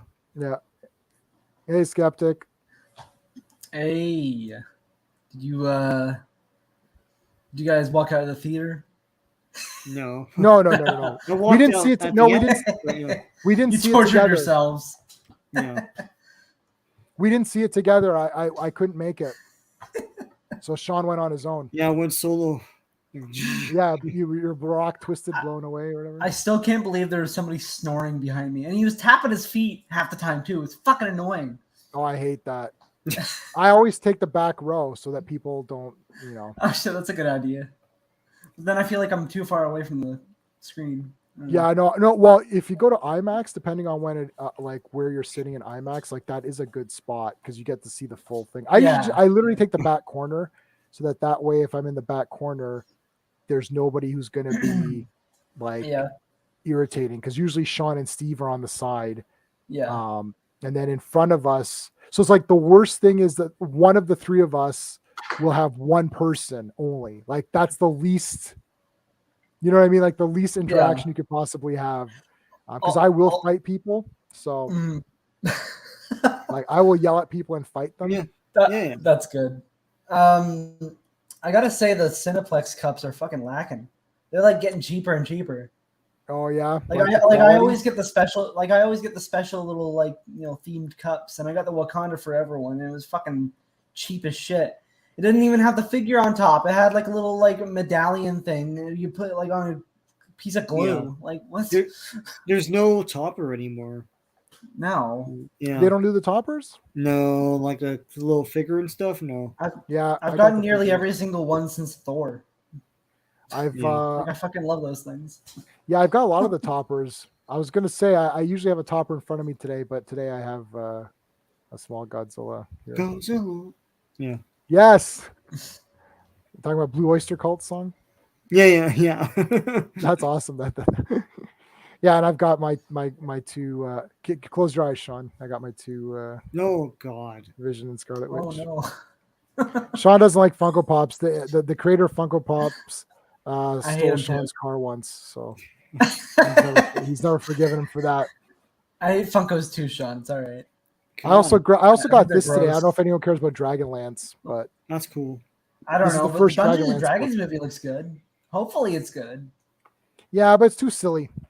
You think? Yeah. I don't know why they have to go silly with all this all the time. Like the books aren't. Yeah.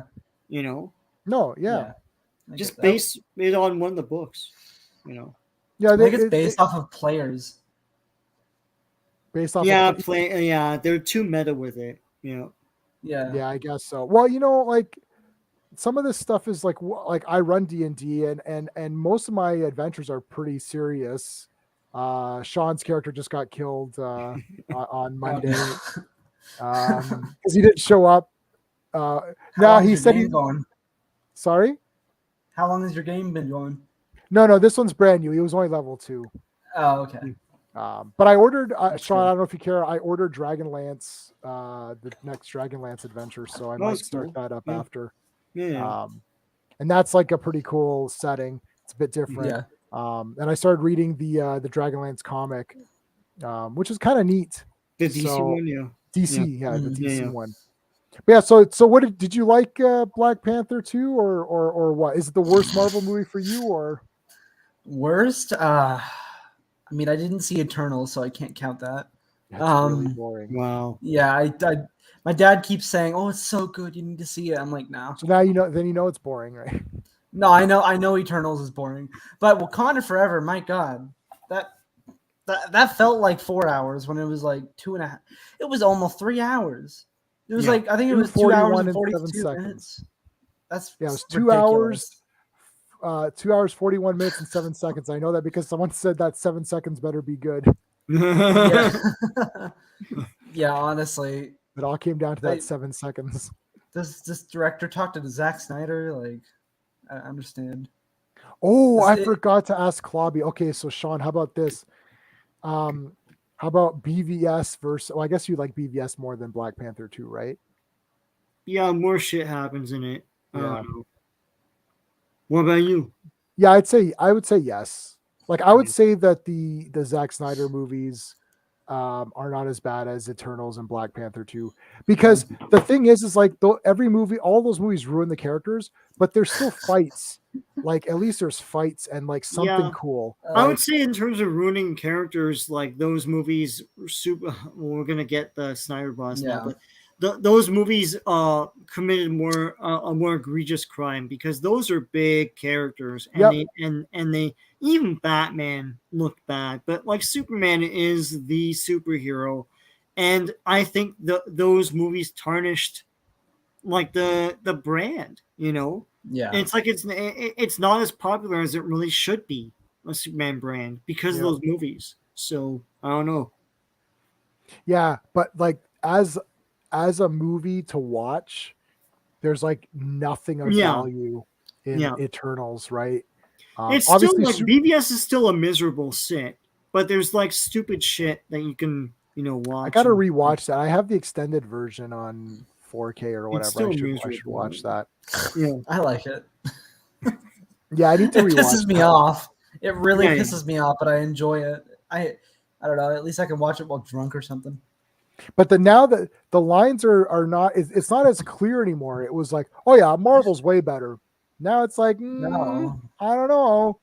They're It's equal like- right Well, now. no, Marvel Like, always 'cause had that 10 years, right? Black It's like Adam that- was kind of mid. Yeah. Sorry. Yeah, Black Adam looked cool. Like it's just a big popcorn movie, right? I hated it. I hated how he looked. Actually, he didn't look like Black Adam. He looked like Dwayne Johnson. Yeah. They should have It's made He's like, Black getting why Adam. old not too, put- man. His face Yeah. getting more creasy. Oh, They could have used his daughter. They could have used his daughter as As Black, Adam. Oh, they probably would be down for that too. It's like, let's change it. Somebody posted that Lindsay Lohan wants to be in the MCU, and I said they should cast her as Ben Grimm. Yeah. Perfect cast. Well, because they're not going to cast, like people are making suggestions that are realistic suggestions for who she is. I was like, why? They're not going to cast who it should be. What Like, the hell they say? Like Thundra and stuff? I don't know. Or- I guess anything can happen when Lady Gaga is going to be Harley Quinn. So Oh Yeah, I don't know Yeah. about this Joker too, to be honest, That's man. gonna I'm not even a why? Joker 1 mega fan. Like I like the I- movie enough. It was all right, but like it's not Joker really, so I don't Yeah, know no, what to it's make just out a of this. movie about somebody going insane. It's not. It shouldn't have anything to do with the character to me. Yeah. Yeah. But I'm not even sure how they were able to do a Joker movie because Heath Ledger's performance was so amazing that no one should ever play Joker again. Oh, wait. Wait. Characters characters get recast.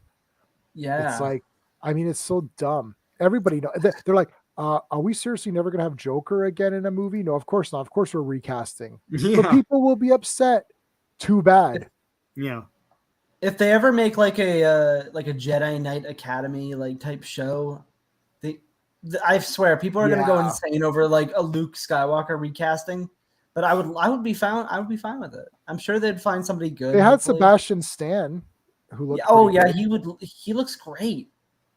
Like He somebody would kind look- of like He would be great. Yeah. if you put the Yeah, right but they'll makeup make on a him, shitty show or whatever. it'll so- be shit anyways. Yeah. What's- Yeah. who It will cares? be. Yeah, it'll be shitty anyway. So, Yeah. I They're not don't know. gonna give justice to the Old Republic if they ever make that. Oh no. And they're not. I mean, I know they've been talking about like well, fans want them to retcon the sequels, but they're not gonna do that. And I don't know if I really want that. You know.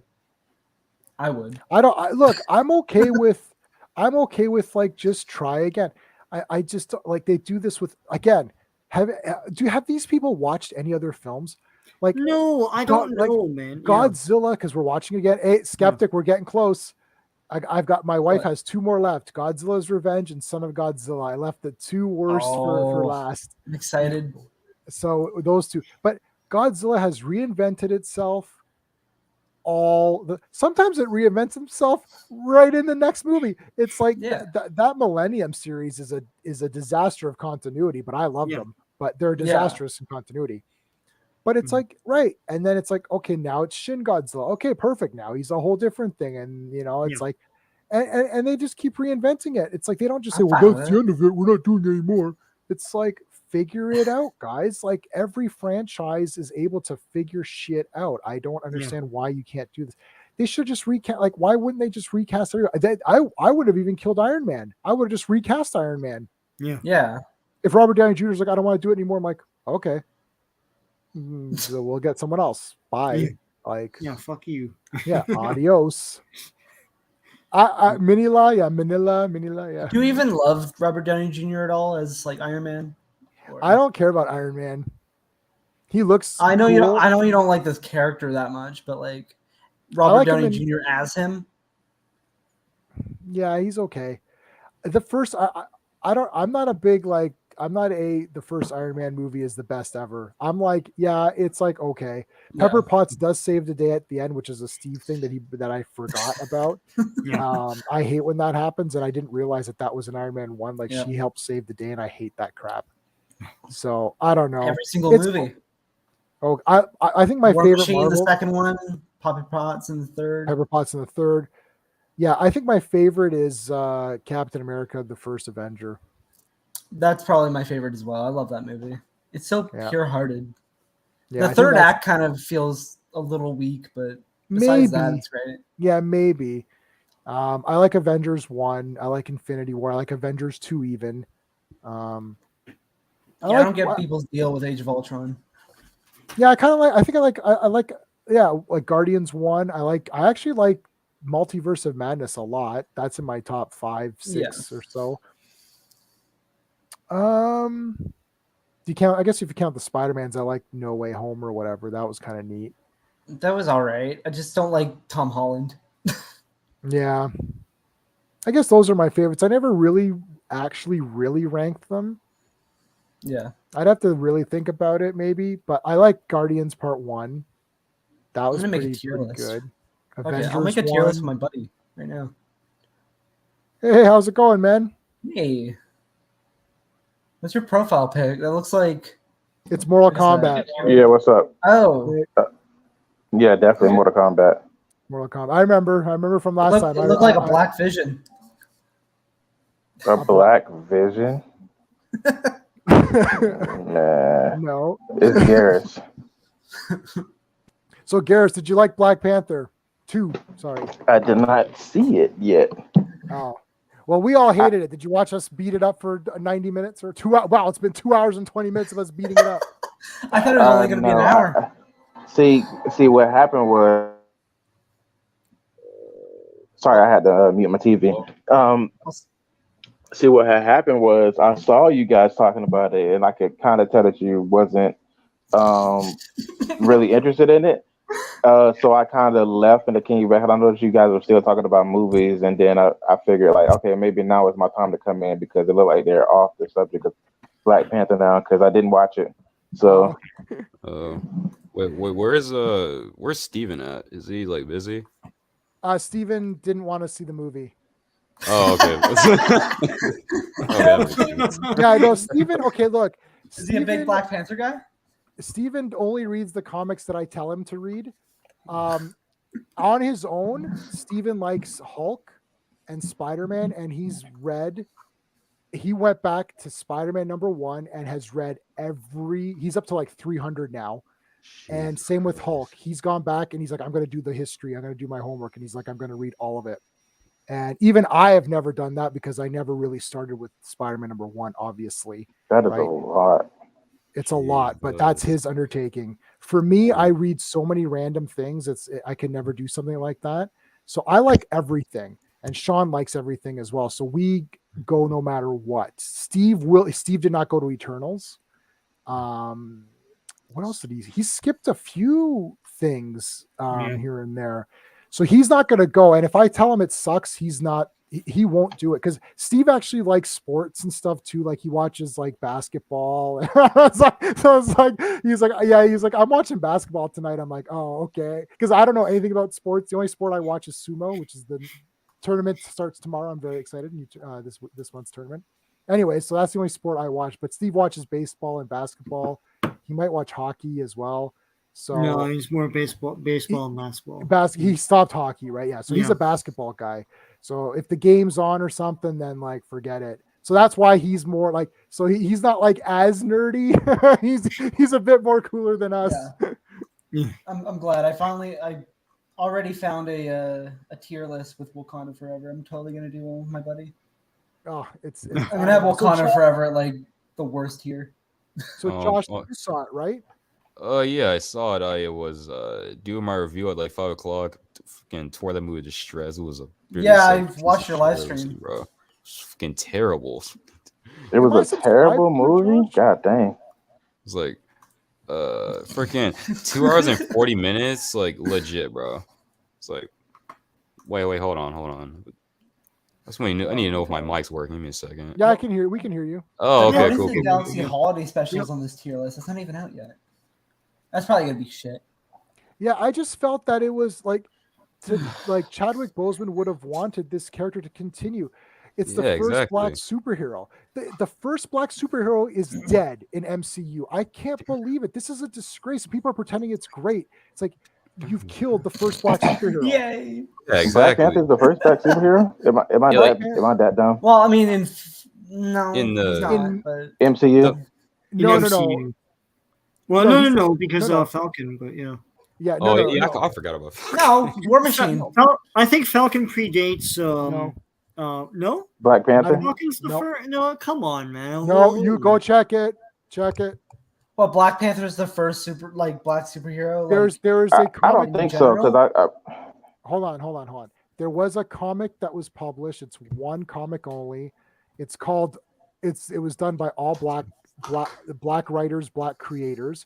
It's called All N-Word Comics, but the RO version, not the ER version of that word.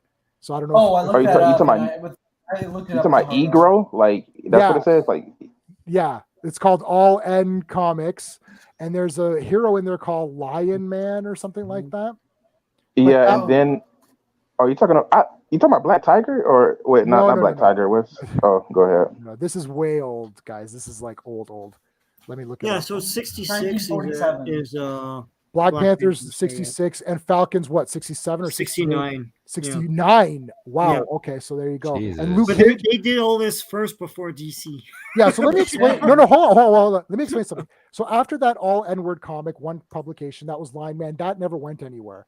DC Comics in the early 60s, Jim Shooter, who was 13 years old and writing DC Comics, he was writing Legion of Superheroes, and he wanted Feral Lad to be a black guy. They literally said no. They're like, you can't make him black. There's like 50 Legion of Superhero characters. He just like wanted one of them to be black. They told him no. He was 13 years old. He was a kid. And they told him no. And they said, we would lose publication in the South, in the States. And he goes, we have a lot of readers there. We would lose them. So they told him no. That would have predated Black Panther. So Jack Kirby, Stan Lee together said, let's make a black superhero. And that is the Black Panther. That is the first black superhero of any kind of mainstream comic. There may have been some character somewhere that nobody knew about. And that's 1966. And MCU killed that character last night. And everyone's pretending that this movie is fucking awesome. It's like they killed the first black super. Don't black boys need a superhero for themselves? Well, now they don't have one. It's bullshit. And Disney's the one that's spewing all this crap, saying, "Oh, we're all about diversity." No, you're not. You're literally not. And they're like, "Well, Chadwick Boseman died." It's like they're using that as an excuse. Chadwick Boseman, blood, sweat, tears, in pain. That guy was in pain making that movie so that he could knew bring he that had the character fucking to life. cancer like in 2016, dude. The guy had cancer, and my God, the guy had cancer and is filming a high budget movie. There's a lot, right? He's filming this movie to bring this character to life for black boys in the world, not just in America, and not even for black boys. I love Black Panther. I love that. Yeah, I love he's that character. awesome. I He's mean- awesome. Panther was so And- cool when I was And a the thing kid. about Marvel is that they would promote characters by putting them in Avengers and stuff like that. So, like, my Black Panther is the one from Avengers. And he's the damn. You know, and he was the awesome first there. time He was The awesome. first time I ever saw Black Panther was the Ultimate Avengers 2 movie. Oh yeah. The first like 5 minutes of the film is extremely stupid. It's like Bro, yeah. so okay, so I believe there was like some plot leaks that I read like when a month like before the movie dropped, and I was like, please. I'm like legit like cross my fingers. I'm just hoping and praying to God that this is not the opening of the movie, and all the plot leaks, they're all true. You can literally read it on Reddit. So I thought Storm was going to be in the movie. I heard that a while back. yeah, that's what I thought Well, too. Storm is the Yeah. mother of the child in an alternate universe, or like Storm is the mother of T'Challa's kid in not in 616, in some other And something else, yeah. something else or something. Okay. Black Panther. TJR. That's what I've been hearing as far as leaks. TJR. I have no idea. I didn't really expect Doctor Doom, I'll be honest. But No, of course not. No, they have to cast him, and they never mentioned that. So, Oh yeah, But yeah. true. Yeah, I'm just pissed off that they're using Chadwick Boseman's death to try to get people in the seats for this movie, to pretend that It's they're honoring disgusting. him when they're dishonoring him. Yeah. It's like to honor him, you is to continue, because here's what happens now. Now there's no T'Challa in this movie. There won't be a T'Challa in the next one. He's gone. It's he's like, not going to be in Secret Wars. yeah, he's not gonna, right. So it's like now T'Challa is gone from the Marvel. Now they've got the kid. It's like, yeah, but again, that's even worse in some way. well, That's it's not the I same don't care. character. That's the thing. Yeah. Exactly. It's just Are they going to do character young? backstory Are they going to movie. do that fucking Young Avengers bullshit? Oh my They god. keep, I think fans are the only ones that talk about that. I've never heard anything from like Disney or anything like that talking about Young Avengers. So I don't like Young Avengers. I don't want it. I hate it too. First of all, the way like they killed off T'Challa is like, okay, I know, okay, like in the Black Panther comics, like Black Panther is immune to viruses and diseases, but first of all, how did T'Challa get that virus in the first place? And also, Oh, it was in the script. yeah, bro. The script gave it to him. Yeah, and then god dang, it's really good. Okay, so basically, like, okay, no, I just thought of this. Like, I pointed out to my friend a couple earlier, but why didn't they just freeze T'Challa's body just like what they did with why didn't they just freeze his body like just like what they did with Bucky to like find time to make a cure? Like, why didn't they just do that? I mean, you can do it off screen, but I mean, honestly, it's hard for me to speak on because I didn't actually see the movie. But based on what I'm hearing, it seems like it was a really hard place to really take it. It seemed like it was kind of a damned if you don't, damned if you do situation because, like, how else was it supposed to kill him? Like, he just got sniped or something off screen, and like, oh yeah, It would have been better. Yeah, It would have been better T'Challa's than dead. an unnamed disease. Like, what the fuck Yeah, was exactly. that? I mean, They couldn't even find a I'm name pretty- for the disease. Like, come on. I think it's one of those things where suspension of disbelief you don't really need too well because everybody knows Chadwick Boseman died by an illness, so I don't think they wanted to harp on his death by saying he blew up in another Hydra attack like freaking Civil War. That just would have been crazy inappropriate. And the crazy part about like all of this is that since like freaking like T'Challa died of a virus, the virus is not pivotal to the plot. Like they say T'Challa's dead of a virus, and then it's just 1 year. It's like first of all, at least explain the virus. Like, wait, what is this virus that T'Challa died of? It's like, okay, like it's just a 1 year time jump. It's just whatever. No, hold on, Josh. He died from pneumonia. No, Josh is right because that should have then been the mystery of the movie. Yeah. Right. And maybe T'Challa dies and then someone else comes into the infirmary and Shuri's like, who's this? Oh, this guy also has a disease. Oh my God. It's like some sort of crazy disease. What's going on? It's literally, it's literally like a TV show. I'm telling you guys are too young. In the old days when people would piss someone off, the producers, and they got rid of a character on a TV show, the next episode they would just be like, they're gone, and you're like, okay. And the show, like Dukes of Hazzard, when the Duke boys wanted out of their contracts, Transformers Dark of the Moon with fucking literally the next episode they're like, oh, they went on the race, they went driving race cars, like they're not allowed to leave Hazard County. How did they do that? And then it would be like a 2-minute throwaway line. They'd be like, yeah, this person's gone now, okay. And you're like, that's what they did in this movie. I can't believe it. It's like, he's dead. Okay, anyway, that was let's the move bullshit on. of Ted 2 because Ted 1 was all about the fucking relationship with the girlfriend, then she's just gone the second. Right. Go ahead. And Josh. the crazy part about all of this is that, like, since you basically gave T'Challa a son, y'all are basically going to continue the same just lazy Hollywood trend of single mothers raising black young boys without a father. It's like, are you kidding me? God, I know. I mean, I don't know. That seems kind of swinging, man. Like, what else are they supposed to do? Like, get him a stepdad or something? Like, no, they recast them. Recast them. Yeah, continue the story, continue the character, and everyone will remember the character. It's like they kill the character now. Now T'Challa will fade. Right now he's gonna because fade it's away. like there's no new adventures. How many Draculas have there been? How many Frankensteins? There's been 1,000. But hold on. Like every franchise. Look, the reason we have James Bond now is that they recast him. Can you think about this? When people thought Sean Connery was James Bond. So when Sean Connery said, I'm done, let's say they ended it. There'd be no James Bond legacy. There'd be 6 movies that were kind of cool.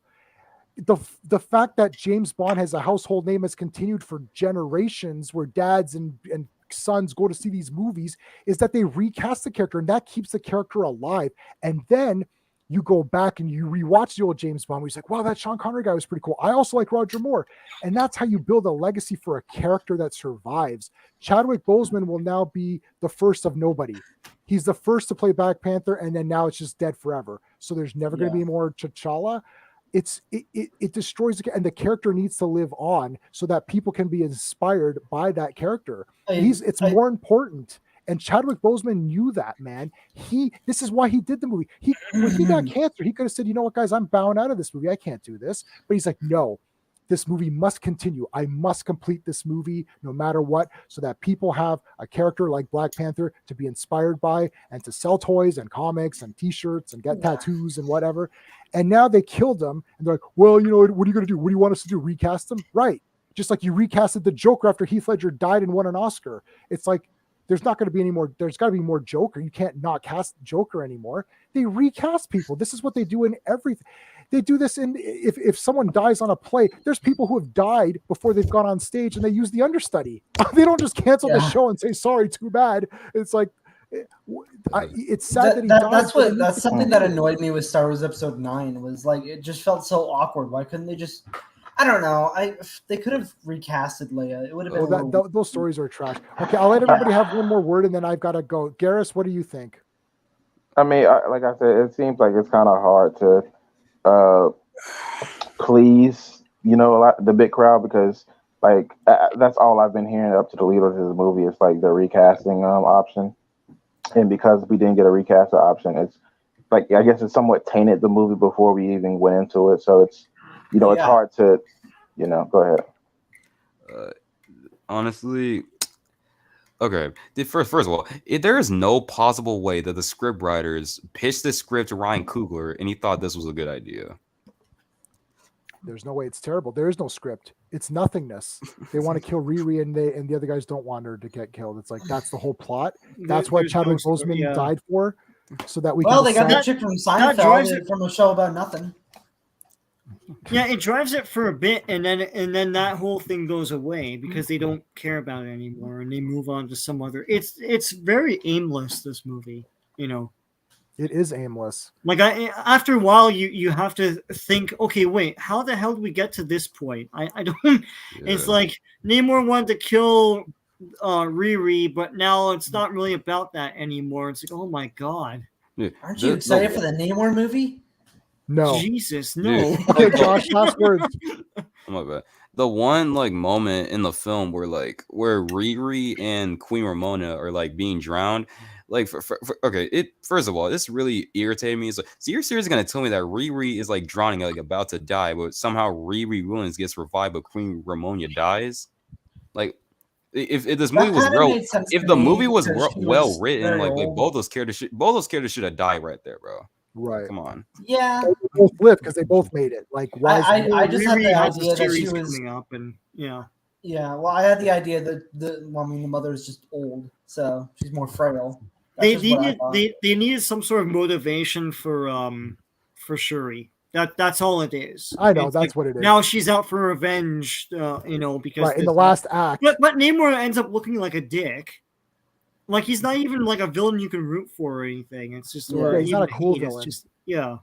All right, guys, that's it. I gotta end it off. I'm gonna go on Clobby's thing and check out his Star Trek stuff.